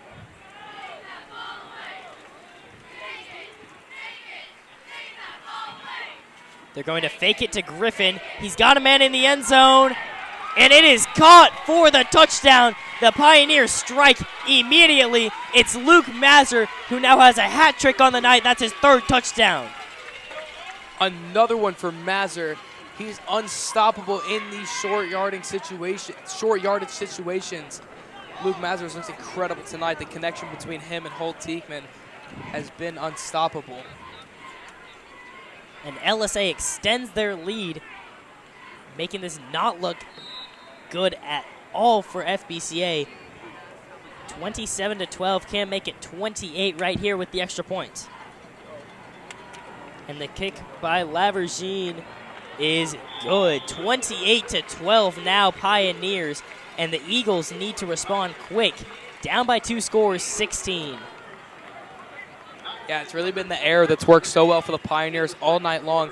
They've run the ball and run the ball and run the ball again and again and again, and to where the Eagles start to get in the habit of expecting run, and then they just sneak little passes in like that to Braden Robinson.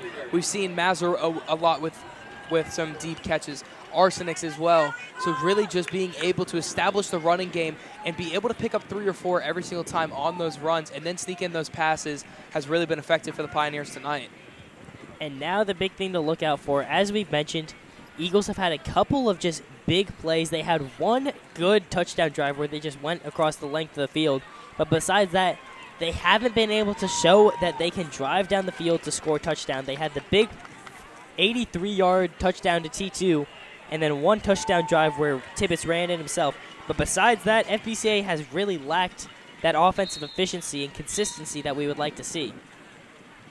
Yeah, but it is something to build on after that. The very last drive where they had the ball last time, they did have that very long drive with that Tibbetts touchdown. See if they can build off of it here. It's another return by Williams. He's had every single one tonight. And he's able to cut back inside and get to the 20, so not T2's worst return. But FBCA still not with great field position. It's been that front line tonight that's been the struggle for the Eagles on the special team side of the ball.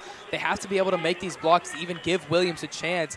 Every single ball has been to T2 tonight, but he really hasn't had a chance as there's been people there as soon as he's gotten out to the 10, 15-yard line every single time he's gotten the ball in these returns. Yeah, that's T2's 5th return of the night. He has 100 kick return yards just because he's been able to collect every single one. But T2 has not really impressed me on his kickoff so far, only averaging 20 a return. So it's not what we want to see from him at all. LSA has gotten over 20 every single return. They're going to jet sweep it to Williams, and he is brought down immediately in the backfield. A big play right there. It's Cade Griffin. Yeah, this is one of the situations where normally we are congratulating the Eagles receiver blocking and saying how great of a job they did, but on this one, it's Cade Griffin who is able to make a play and tear through those blocks and make a nice play onto Tremont Williams Jr. for the TFL. Yeah, and I thought that T2 was going to break one right there, but Cade Griffin had something to say about it and told me no. They're going to flip it back out to T2 in the flat. And again, that LSA defense is there to bring him down. Griffin was there in the tackle. Yeah, Jack Arnold and Griffin were there again. It's really just been swarming onto these screens. Those have really been what's been so effective for the Eagles in the season is their screening, is the ability to screen the ball out to Tremont Williams Jr., to Donnie Avery. That really has just been the majority of the offensive production. So when the Pioneers start to shut down those screens, it makes the Eagles more one-dimensional. Donnie Avery in the backfield. They're going to put him in motion. 3rd and 9. Ball to Wadlington. He catches it, but he's going to be short of the first. Yeah, this is just a slip screen by Patrick Wadlington. But you're just going to have Braden Tibbetts drop back as far as he can and then pull all 5 of those offensive linemen out, but they're not able to make the blocks. So now the punt unit comes on for the Eagles.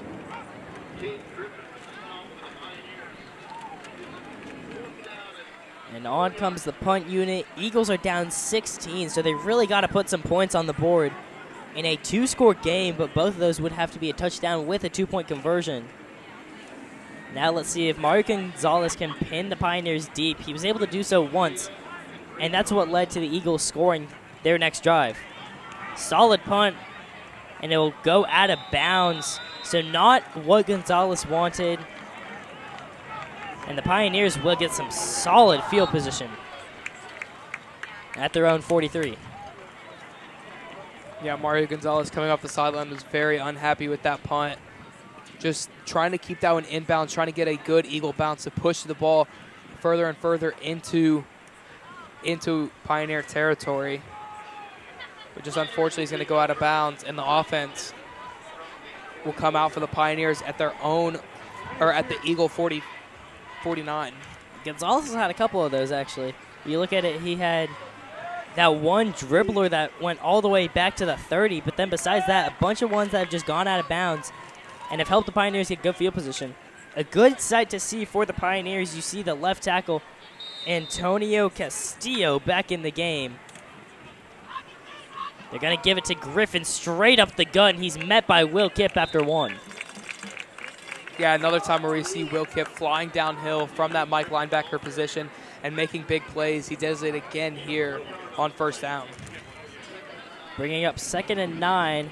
Griffin's had a solid game. Kipp also leading the team with 7 tackles on the night.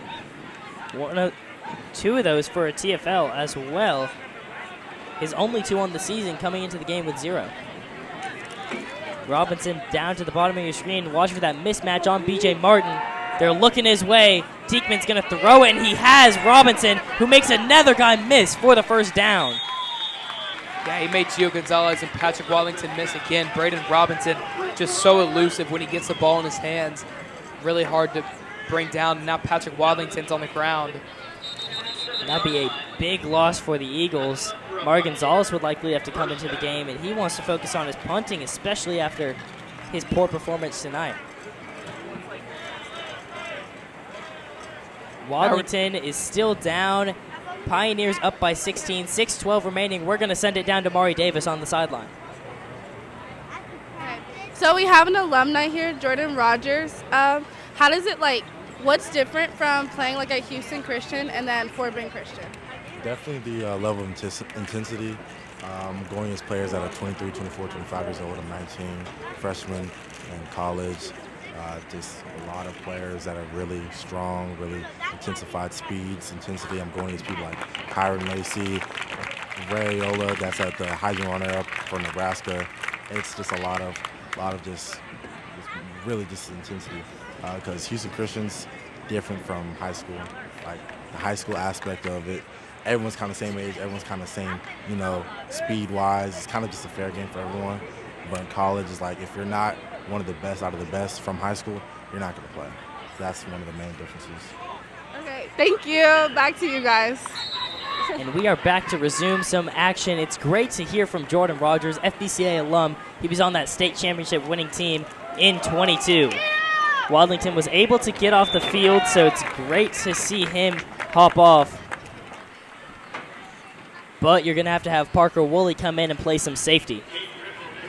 A nice tackle by Jeppy Wen on that outside zone to Cade Griffin again. But a nice play by Jeppy Wen coming over from outside linebacker to make the stop.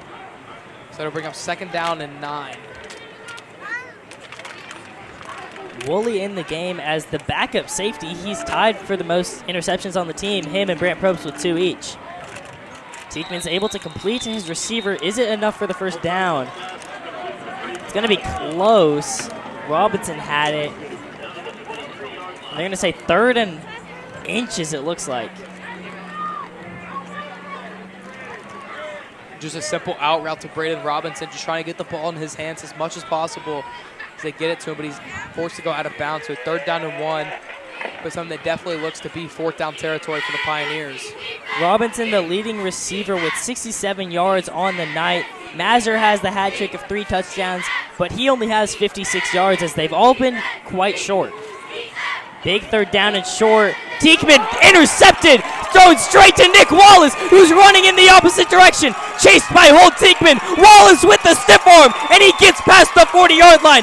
A great interception and run by Nicholas Wallace, the sophomore linebacker. Nick Wallace, he threw it right to him, and Wallace comes all the way back down the opposite field. What a play by the sophomore middle linebacker coming in for Grayson Semino. Nick Wallace. Nick Wallace's 2nd interception on the season. And as I just said, Parker Woolley had 2, Brant Probst with 2, and now Nick Wallace gets in that conversation too with his 2nd interception of the season.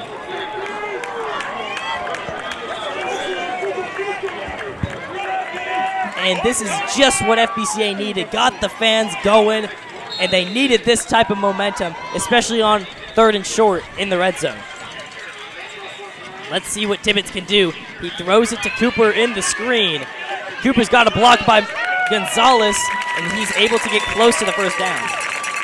A nice job by Dylan Cooper on the screen. His 3rd touch of the night. He's able to get about 7 or 8. Eagles have a little bit of a momentum shift here. Down by 16. They're going to need 2 touchdowns and 2 2-point conversions just to tie this game, and that's assuming the defense can hold up against the Pioneers. 4 receivers out wide for Tibbetts. Meyer in the backfield. They're going to throw to Avery in the flat. He's got a block by T2, and it's enough for the first down. So nice blocking by Tremont Williams Jr. to help Avery pick up the first down.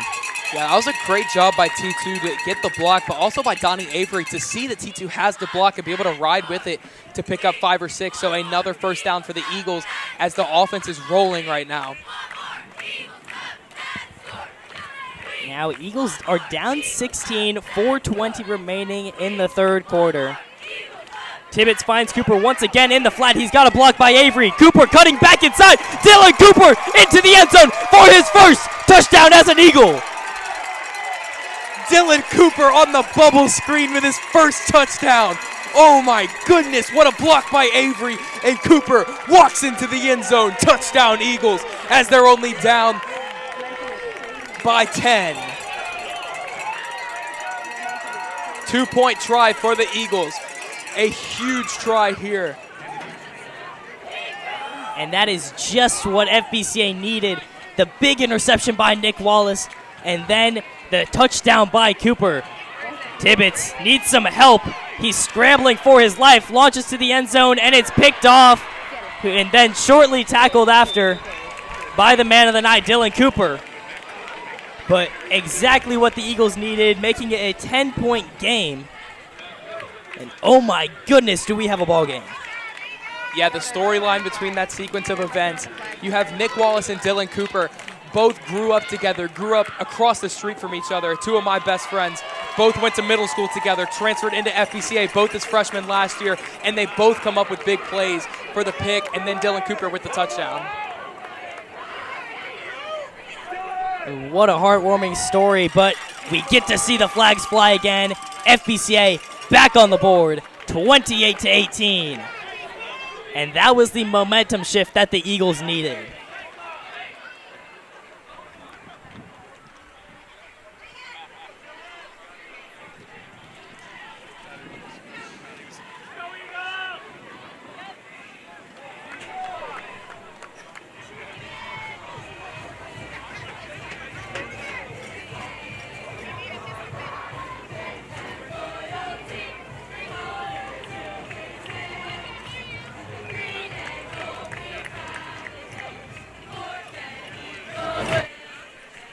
Sending it down to our sideline. Never mind, the camera just went down. Camera's back up. We're going to send it down to our sideline reporter, Mari Davis, with an update.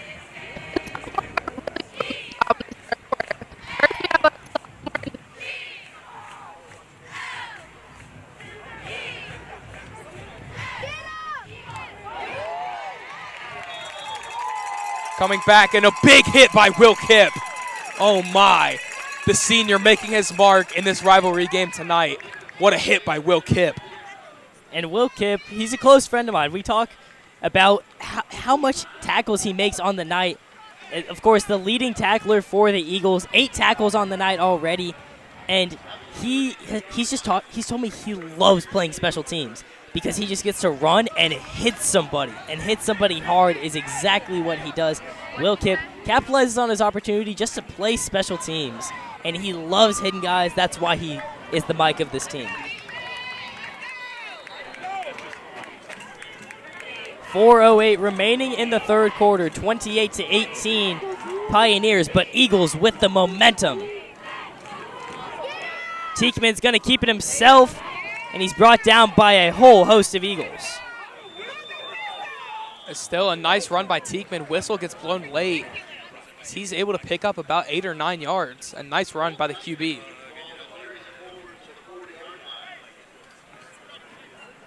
Pioneers with the ball on the 40. 3:40 left to play here in this third quarter. Teekman with one man in the backfield. It's Rocha. You see Braden Robinson lined up on a linebacker. Gio Gonzalez towards the top of your screen. Mazur in motion. They're going to hand it off to Rocha. Rocha cutting through blocks, and Kipp with the tackle. Maybe a touchdown-saving tackle right there. A very late hit in the backfield by a Pioneer onto Nick Wallace right in front of the ref. No flag gets thrown. Fans are yelling. I'm game, right? Now with 3 minutes left, Eagles down 10, but the Pioneers pick up that first down that they needed.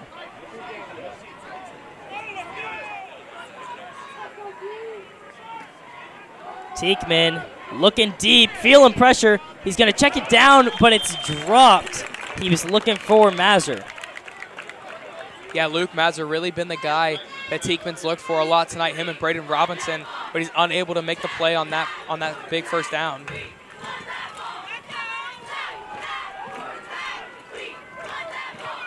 Pressure came from Jonah Kalu. It came late, but from that backside of Teekman, he was unable to see Kalu early in that play.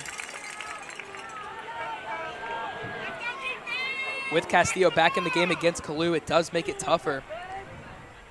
That's going to bring up 2nd and 10. They're going to hand it off to Rocha again. He's done a great job running this game.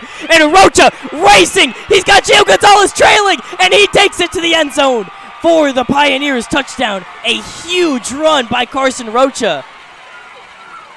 And that completely flips the script. FBCA answers, but the Pioneers respond with a huge run by Carson Rocha. Wow, what a play by Rocha. The offensive line really just really just bashes around the Eagles, and then Rocha is able to extend for a huge play for the touchdown. It's now 34-18. It'll be Laverin's back on for the PAT. It'll be up and good. So from what went to a 10-point game now to a 17-point game in 3 scores.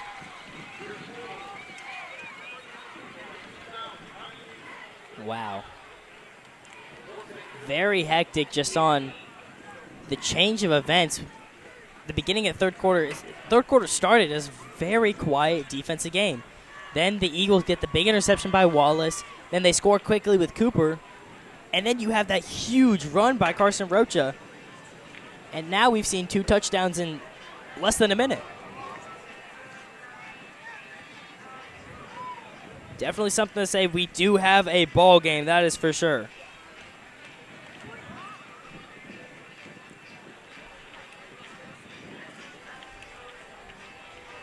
Gio Gonzalez getting looked on at the sideline by the trainer. Hope to see he's all right. He did make a diving effort at Rocha at the end of that play. May have just got some turf burn.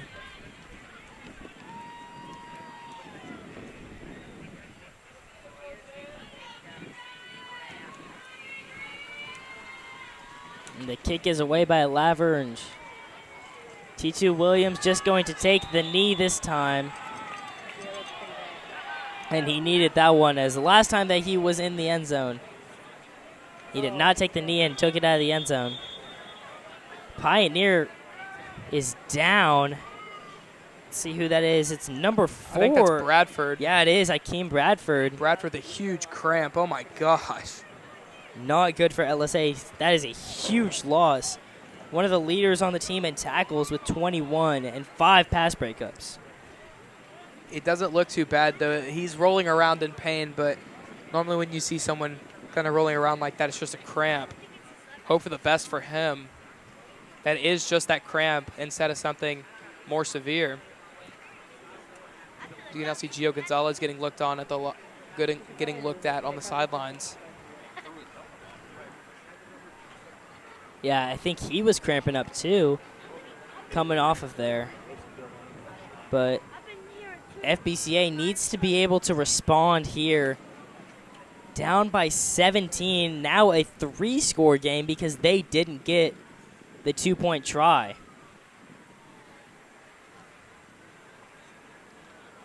They had a solid drive after the Nick Wallace interception. Were able to get a couple screen plays for big yardage. But seems to be okay. The refs also could be discussing something. It looked to me like T2 caught that ball at the 1-yard line and then walked into the end zone and took a knee. So they could be discussing that. If that would be the case, it'd be a safety instead of a touchback. We'll see what they have to say. Big injury from Bradford. We're going to send it down to Mari Davis for the report.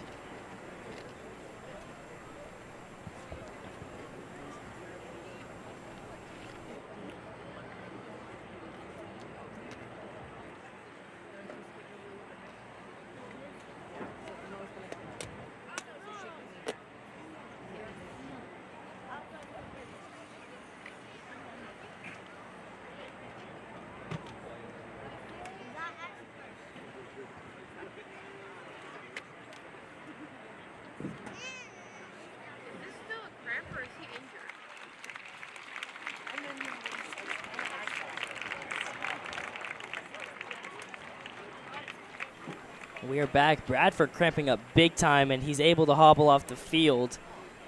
And now as both teams set their team out there, FBCA needs to respond now, down 17 with 2:42 in the third quarter. Yeah, and this is a blessing that the Eagles even get the ball at the 25-yard line. As I just saw a replay of it, T2 definitely caught that ball at the 1 and then walked backwards and took a knee. So the Eagles will get a call here in this game, down by 17.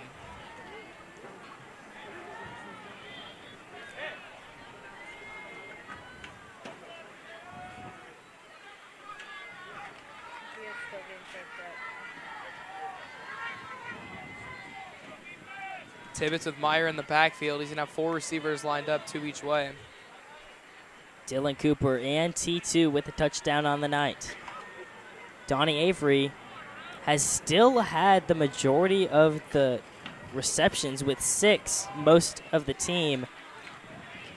But we haven't seen the production that we've seen from him the past couple weeks going up against a good LSA defensive unit.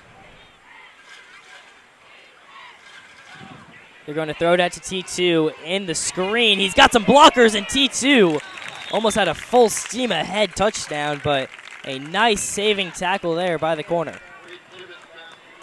Yeah, a good tackle by Sadler onto T2, because if he didn't make that one, it was T2 one-on-one with the safety, and you know what he does when he makes people miss. Gio Gonzalez now took the pads off. So that's a big loss for this Eagle linebacker core, as it looks to be his shoulder getting stretched out. Yeah, Gio Gonzalez is second on the team in tackles, just behind Will Kidd. Always making plays. 2 TFLs and 2 picks on the season also. They give it to Meyer up the gut, and he'll get about 4. Another physical run by Chase Meyer. He's just been a threat all night long.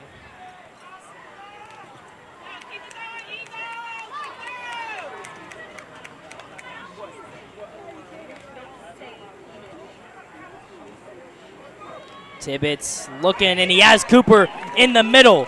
Cooper trying to break free, and he can't do so. Brought down by Saldana, and a questionable late hit. No flag, though. And it's enough to move the chains for the Eagles. 1:38 remaining in the third. Yeah, just that extra push onto Dylan Cooper. The whistle was blown, and they still just kept pushing him and shoved him down. A lot of physicality tonight by both sides. And you saw Aaron Howe getting his ankle a little rolled up on. He's still in there. Low snap, being chased by Hughes, and Tibbetts has to get rid of it.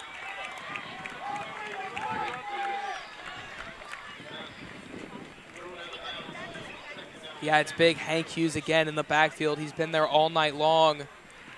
So he's almost able to sack Tibbetts, but he's able to get it out. Would have been Hughes' first of the night. He has 3.5 on the season.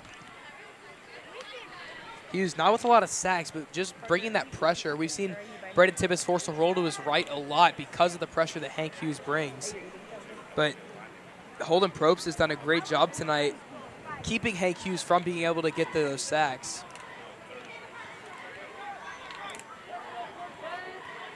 Now 2nd and 10 at the LSA 49. Tibbetts rolling to his right. Pressure from Hughes again. He's going to keep it and get out of bounds after only 1. It's going to be 3rd and 9. That's the difference between Cole Whitten and Braden Tibbetts right there.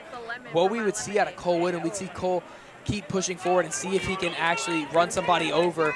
That linebacker in him just wants to run somebody over. Braden Tibbetts, more of a pocket passer, but he can also move around. But more your standard quarterback, is he's able to make a lot of plays with his legs, but also makes the smart decisions and goes out of bounds when he needs to. Like you said, Whitten, he struggled with injuries on the season because he just likes to run people over. But Tibbetts has done a great job throwing the ball with 224 yards on the night. T2 with the catch. And it's not going to be enough for the first down. It's going to be close, about a yard or 2 away. And we see a late flag come out, likely on the Pioneers. This could also be a holding on the Eagles receiver. I think it was Donnie Avery up towards the top there. We'll see who this goes against. It will be a holding on the Eagles. I think it's on Dylan Cooper. He throws his hands up in frustration, so we'll get a replay of 3rd down, but it'll move him back 10 yards. Very unfortunate for the Eagles, as it would have been 4th and 1 without that. And that was a very late flag also. Came down after T2 had already been tackled. Yeah, so very questionable on holding right there. You usually have to see it come up before the play's blown dead, but anyway, it is going to bring up 3rd and 14, and the Eagles' penalties are piling up. 5 flags for 50 yards. Tibbetts feeling the pressure. He's able to evade. He needs to get rid of the ball, and he does so to Cooper with the catch. My goodness, Dylan Cooper, what a catch on the sideline. It's going to bring up 4th and 2, but what a catch by Cooper. What a play. Braden Tibbetts feels the pressure, does a great job escaping, a beautiful job by Landon Hindman to get in the backfield, but he delivers a absolute dime to Dylan Cooper, who's able to get the toes down. Dylan Cooper has played out of his mind tonight. What a grab. Yeah, Cooper had his first touchdown as an Eagle tonight, and then he adds on to that with a huge 3rd down catch. 4th and 1 coming up. Give to Chase Meyer, and he pushes ahead for the first down. A big-time pickup for Meyer, and it moves the chains. 44 seconds remaining in the 3rd. Another time where Coach Hoffmeyer, Aaron Howe gets thrown down so late. Wow, another no flag.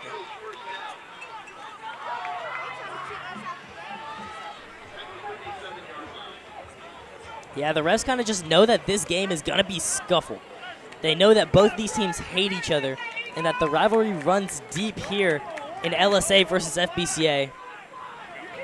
Letting the kids shove each other. A lot of no flags, that's for sure. Myers' 4th down conversion brings up 1st and 10. He's able to get 1, but immediately brought down by Hughes. Yeah, Hank Hughes just been such a threat from defensive end tonight. Made so many plays, so many pressures, so many tackles in the backfield. Hank Hughes has been incredible tonight. And we'll likely see this clock run out and head to 4. Eagles got 10 seconds to get a play off. Yeah, you see Kitchens pointing at the clock, just say wait. Hoff holding up his hand, and we are headed to the 4th quarter. Pioneers lead 35-18. It's going to be 2nd and 9 for the Eagles when we resume action, down 17, but we still got 12 minutes of ball left to be played. You're watching Eagles in the Air.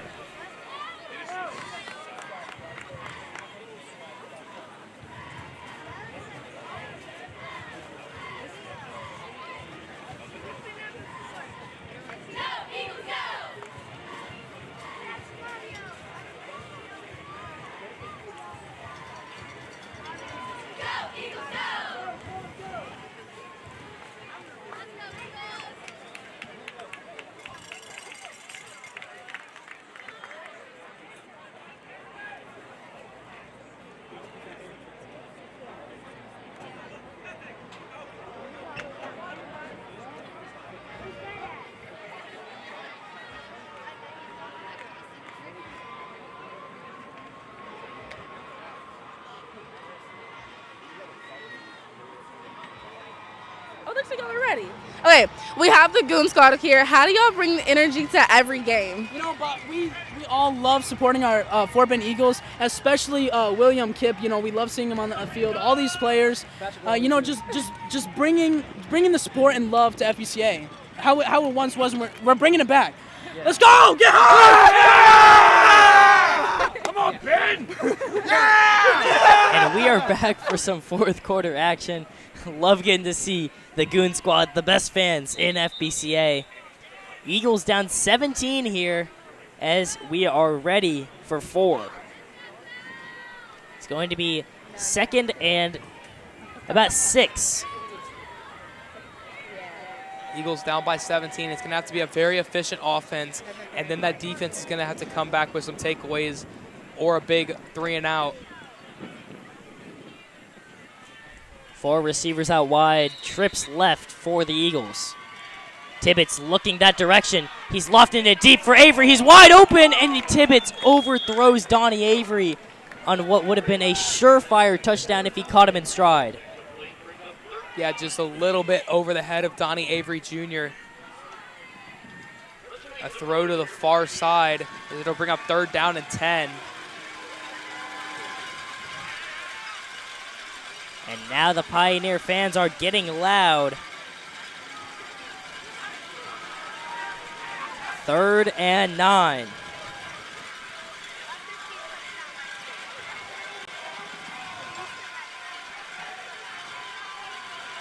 Tibbetts is going to need some help. He's got 4 receivers out wide. Same formation as the last one. It's going to be a false start on the Eagles. Donnie Avery and Mario Gonzalez moved early. We're not ready for the hard count.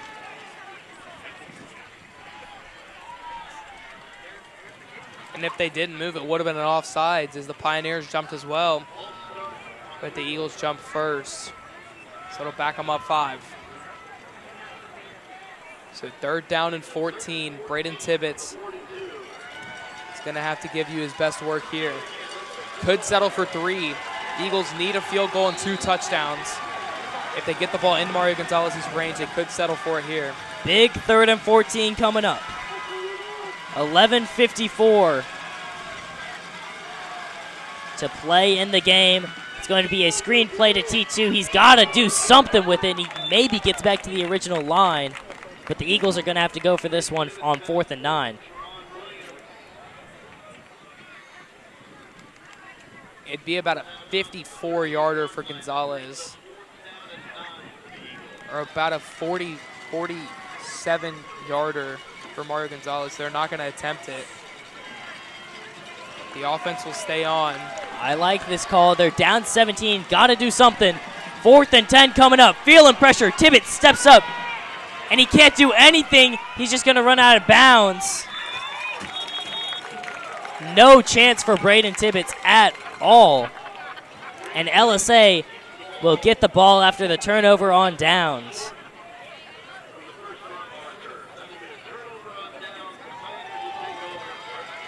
Yeah, they really just got the pressure home. Braden Tibbetts had no time on that play at all. On a play where you're trying to throw the ball downfield like that, where you have to throw the ball downfield like that, you have to have something. You have to give him some time, and Braden Tibbetts had nothing on that play. Yeah, at that point, just throw it deep in hopes of a catch. If it's an interception, it's better than taking that right there, as then the LSA guy has to run all the way back. Questionable call there, questionable play there by Braden Tibbetts, but LSA is going to set up at their own 34. They're going to give it to Rocha. He has been a beast today, the freshman running back. Yeah, Carson Rocha really just been so explosive tonight. He's been able to pick up those short yards, maybe 2 or 3 on a couple plays, but then he's also been explosive, getting gains of 10, 11, and then we saw him break free for that 40-yarder earlier in this game. Rocha with 59 rushing yards on the night. He had the big breaker for the long touchdown.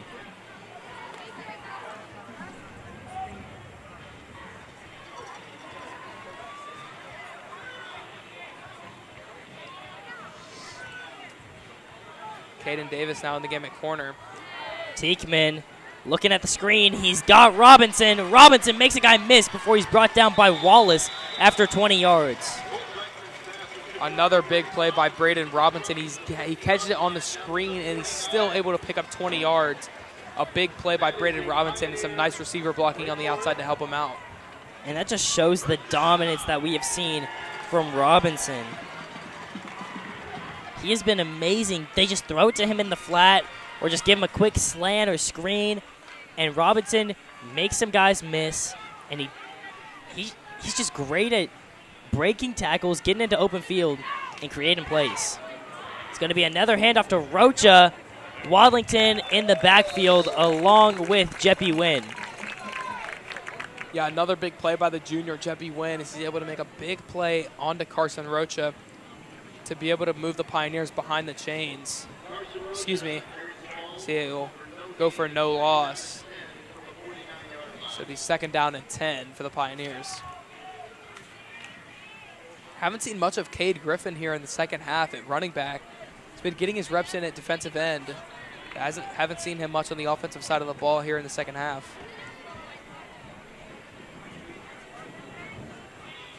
Second and 9 coming up. Teekman, pressure from Kalu, and Holster steps up, and he's going to keep it himself before he's brought down by Wallace after 3. Teekman's first run of the day.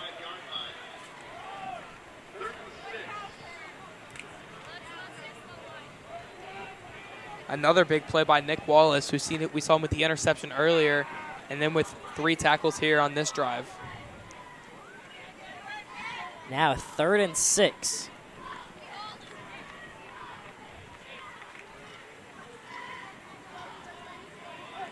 Eagles need to force a stop or a turnover. Holster flies into the backfield, and he gets the pressure to force the incompletion. 4th and 6 coming up, just under 9 to play. Punt team comes on for the Pioneers. 8:58 left to play here in the game. Eagles down by 17. When they get the ball, they're going to have to move quick, and then they're going to need 2 stops from their defense in a short amount of time. And this is only the 2nd time tonight that we have seen the punting unit from LSA. They have been dominant, being able to just have these long drives. And FBCA's defense that we talk about so much has not been able to do anything tonight. They're going to let this one roll, and the Eagles get the ball at their own 16. So bad field position for the FBCA. Down 17 points, 8:47 remaining. And they need Braden Tibbetts to come up big this drive. He has 243 yards on the night, 2 touchdowns, and then that rushing touchdown as well. Tibbetts has been phenomenal, but he needs to keep it up, especially now down by 3 scores. Yeah, like you said, Bradley, and it starts with that offensive line. They have to give Braden Tibbetts the time. We saw in that last drive he was running for his life on what seemed like every single play. They need to give Braden Tibbetts that little bit of time, that little bit of extra time he can to be able to get the ball out to one of these starter receivers. Receivers to start this drive will be Avery, Gonzalez, and Williams, with And Dylan Cooper Cooper lined up up by top. himself at the top. I feel like that's a big matchup to look out for. Cooper with Brooks. Cooper definitely the speedier guy, but Brooks likes to keep it close and play handsy. Tibbetts going to give it to Meyer, and Chase Meyer is able to burst free as LSA was not looking for the rush. Jack Sloan with the tackle onto Meyer. An interesting choice to run the ball here. Looks like a situation where they're going to have to throw the ball. Only 8 minutes left. They still have 3 timeouts. But the clock's still winding down. They need to start running a little bit of a hurry up here to get on the ball if they want a chance to win this game. Especially down by 3 scores. Tibbetts rolling to his left. He's going to sling it to Gonzalez for his first catch of the night. Mario Gonzalez with a big catch, the kicker and punter for the Eagles. This is what I'm saying, though. Everyone's walking to the ball. They need to be getting on this ball fast. This needs to be like a preset play where you know what's happening. You know the next play. If the Eagles want a chance to be able to come back in this game. Especially in high school rules, only playing 12-minute quarters. Not a lot of time. Tibbetts rolling to his right. He needs some help. Feeling pressure again. He's going to have to keep it. Turns it upfield. And he gets maybe 2. Smart play by Braden Tibbetts to go out of bounds. The clock will stop. So now they can take as much time as they need to work a play. Tibbetts with 44 rushing yards on the night. Of course, we all saw that big rushing touchdown, but he's kept it when he needed to most. We saw it on that 4th down. He kept it, but it wasn't enough to pick it up. And the Eagles need to turn on some efficiency right now. 7:47 remaining, down by 3 scores, 17 points. A beautiful throw by Tibbetts to T2. Perfect ball placement as it goes just over the hands of the defender. Yeah, right over Jack Arnold. If he was a foot taller, he maybe could have made an interception there. But Tibbetts reads it, and he's able to make a nice throw to T2 to move the chains. Eagles running a little bit of the tempo I was talking about earlier. Now 1st and 10. Eagles take the snap. Tibbetts has all the time in the world, and he finds, oh my goodness, what a hit. And Donnie Avery is down. Titus Brooks just lit him up. Wow.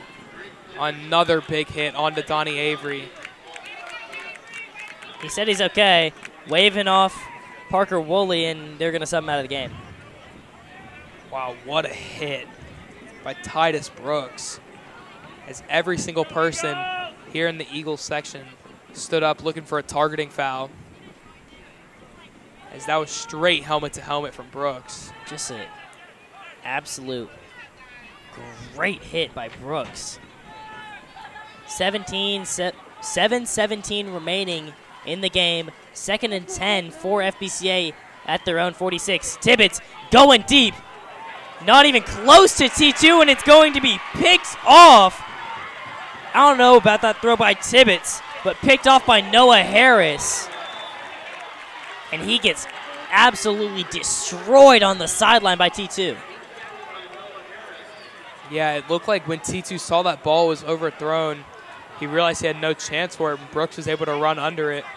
Looks like Tibbetts thought T2 was way further than he actually was. And T2, as you said, he just stopped on the route when he realized he couldn't get to that ball. But because of that, it allowed Noah Harris to get a pretty solid return. And that is Braden Tibbetts' 2nd pick of the night, doubling his total on the season.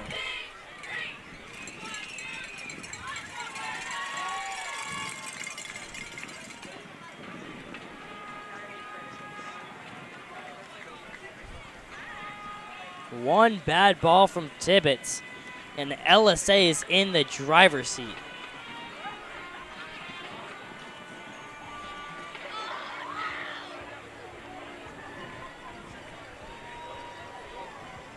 .7:04 remaining in the game. Pioneers up by 17. This is a big drive for the Eagles. They need to get a 3-and-out here if they want any chance of coming back. Or first any sort of turnover. It's another handoff to Rocha, and he goes straight up the gut for 8. Rocha, the freshman running back, has been phenomenal tonight, really breaking out of his shell. Yeah, and it also begs the question, is something wrong with Cade Griffin, or has Carson Rocha just ran the ball so well tonight that they stick with him? Yeah. Yeah, so, Rocha with 67 yards on the night. He has been dominant rushing the ball for the Pioneers. 2nd and 2 coming up for the Pioneers. Ball at their own 49. Eagles need to force a turnover if they want any chance of staying alive.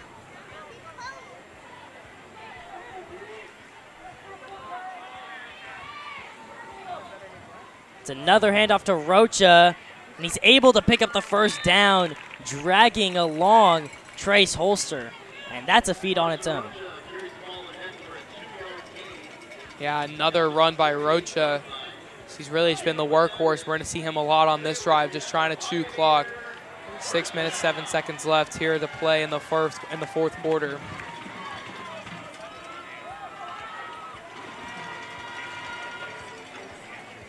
And LSA is just going to try and run this clock as much as they can. Under 6 to play, really dwindling the hopes of the FBCA Eagles. Going to give it to Rocha again. He makes one guy miss and drags the second. AJ Shell almost picking up another first down. Yeah, it's really just going to be the Rocha show for the rest of this game, and it's just going to be the question of can the Eagles stop him. It's going to be on the offensive line and Carson Rocha to see if the Pioneers can secure the victory on this drive. And the freshman and running back Carson Rocha has really been amazing. Second and 2 coming up for the Pioneers. 5 minutes to play in the game. They're going to give it to Rocha again, and he burst free, destroying Jeppy Wynn. That was Brant Probst that he just absolutely ran through. Brant Probst does a great job of wrapping him up, though. Even though Rocha does kind of run over Brant Probst a little bit, he is still able to hang on and bring Carson Rocha down. Carson Rocha, very physical and fast. That's a tough combo to deal with for a defense. And LSA just showing why they are at the top of this division right now. They will go to 3-0 after this victory against FBCA. A huge, big-time win for the Pioneers in a big rivalry game, really proving who they are and contesting Woodlands as Rocha is still rumbling. But yeah, I think LSA is going to give Woodlands a big run for their money. Yeah, I was able to watch CWCA play last week against Second Baptist, and that offense is so scary. Yeah. Santiago Fernandez is such a dog. Yeah. The Army commit. So that's going to be an extremely tough game for the Eagles at the end of the season. Their very last game of the year before playoffs, so it'll be a district game. That's in 2 weeks, I believe. And next week, FBCA will host Second Baptist at home for senior night in what is a big game to really determine the 3 and 4 seed, to see who's going to have a better shot at moving on in playoffs. Likely the winner of that game will get the 3rd seed in TAPS D2 District 4, and the loser will get the 4. Rocha just ending this one out on his own, just running all over FBCA. Eagles with 3 timeouts, just letting the clock roll. Down 17. And this is a big-time win for LSA. You just look at where they go to play next. They look next week against TWCA. And just a huge game upcoming for the Pioneers, going to play the Warriors. The best thing about that, though, is that they get to host TWCA. So I think that home field advantage for LSA is a big deal. As we know, they like to get loud here at Teichman Field. Especially when you're playing a team like TWCA that has a big band. Yeah. They have a big set of cheerleaders. They're going to have a packed student section. Oh, for sure.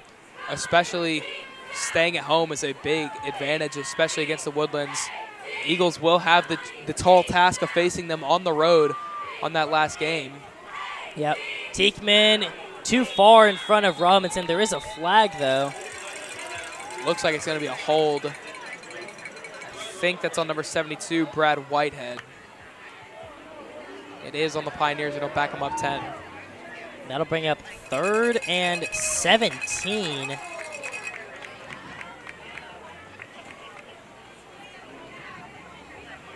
.2:15 remaining in the game. Remember, there is the 2-minute timeout to look out for as well. No, Eagles are going to decline since it was an incomplete for Robinson. I think that's the right play. So 4th and 7 coming up. Pioneers going to keep the offense on, try and just put the exclamation point on this game. If they can get the first down here, they can just run the clock out till the 2-minute warning, and after that they can just take a few knees.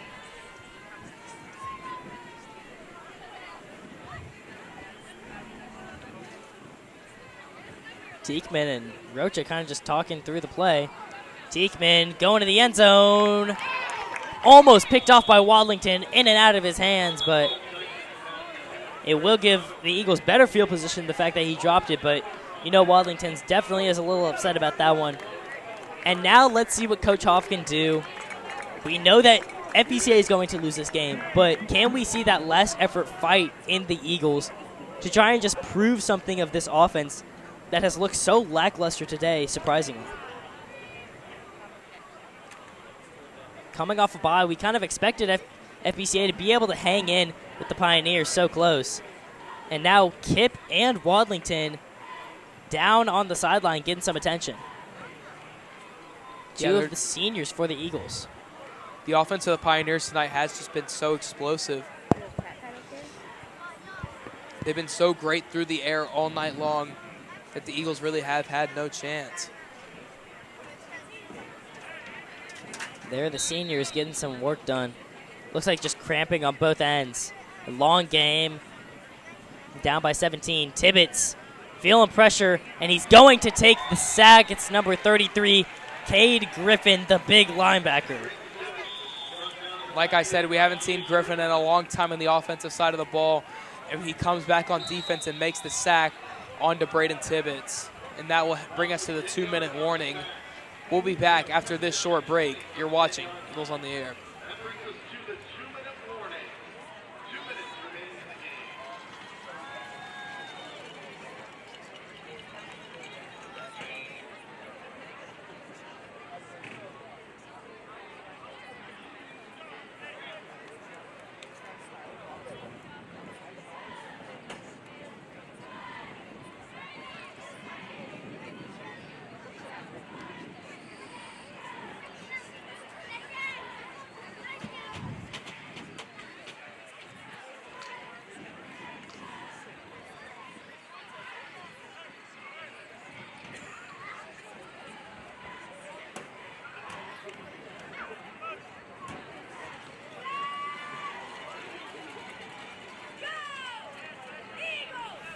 We are back now from a short break. 2-minute warning in the books. So now 2 to play. Pioneers up 35-18 in what has been a dominant second half performance by them defensively. Tibbetts takes the snap, looks wide to Avery. Avery flips over a guy. Titus Brooks gets him at the feet, and Avery almost did a full somersault. Yeah, big cut stick right there by big number 25, Jack Sloan. It's like you said, Donnie Avery almost did a full flip. Yeah. So it'll bring up second down and 11. My gosh, Avery, man. So now 1:30 and rolling. 2nd and 11 coming up. Tibbetts steps up. He's going to keep it. Cuts back inside, and Tibbetts takes a hit, something that we don't see a lot from that quarterback. Yeah, it's another pressure on the night by Hank Hughes. He's been in the backfield all night long. So he has another big pressure onto Braden Tibbetts. So It's now really just the David versus Goliath matchup. Holden Probst, the freshman, versus Hank Hughes, the big senior. So now 4th and 4. Likely the last play for the Eagles unless they can convert. Chase Meyer in the flat. He's able to get the first down and more. Rolling, and he's inbound, so the clock is going to keep rolling. Eagles calling for the timeout. They're going to try and get this 2-minute offense and just try and put some points on the board after converting the 4th and 4. You saw Will Kipp trying to get in the game, and then Coach Barnett said no, just shoved him back on the sideline as he was still a little injured. No, Coach Barnett was shoving him back on the sideline because Will Kipp was trying to get back. Bryson Gilbert chirped at Chase Meyer after he made that tackle, and then he started looking at the Eagles sideline. He's still looking there, and he's still chirping, and Will Kipp wanted to go say something to him. Yeah, Gilbert's been doing that all night long. He'll make a play, and then he'll say something. That's just the player that Gilbert is. But the thing is that Gilbert is able to back up his talk with amazing ball play. As you can look at him right now, still taunting the sideline. And it'd be amazing for the Eagles if they were just able to drive down the field and just show that they have a little extra juice in the tank. 45 seconds left. They have 2 timeouts. Down 17. 1st and 10 after the Chase Meyer completion on 4th down. They have the same 4 receivers in. They've been running this set the entire game. Tibbetts out to his right, and he finds Avery on the sideline for the catch. They're going to say he was out of bounds, didn't get the feed in, bringing up 2nd and 10 with 40 seconds. Just a little out of the reach of Donnie Avery. So he's trying to get those feet down, but was unable to.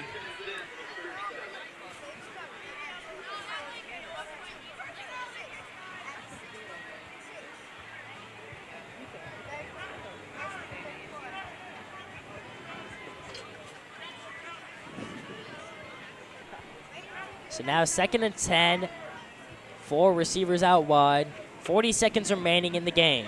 Tibbetts rolling to his right. His receiver's got to stop, and he's just going to keep it himself. Couldn't find anyone downfield, and he's able to get out of bounds to preserve the clock. Tibbetts is going to run out of bounds, try and give the offense a chance to score here with 33 seconds left in the ball game.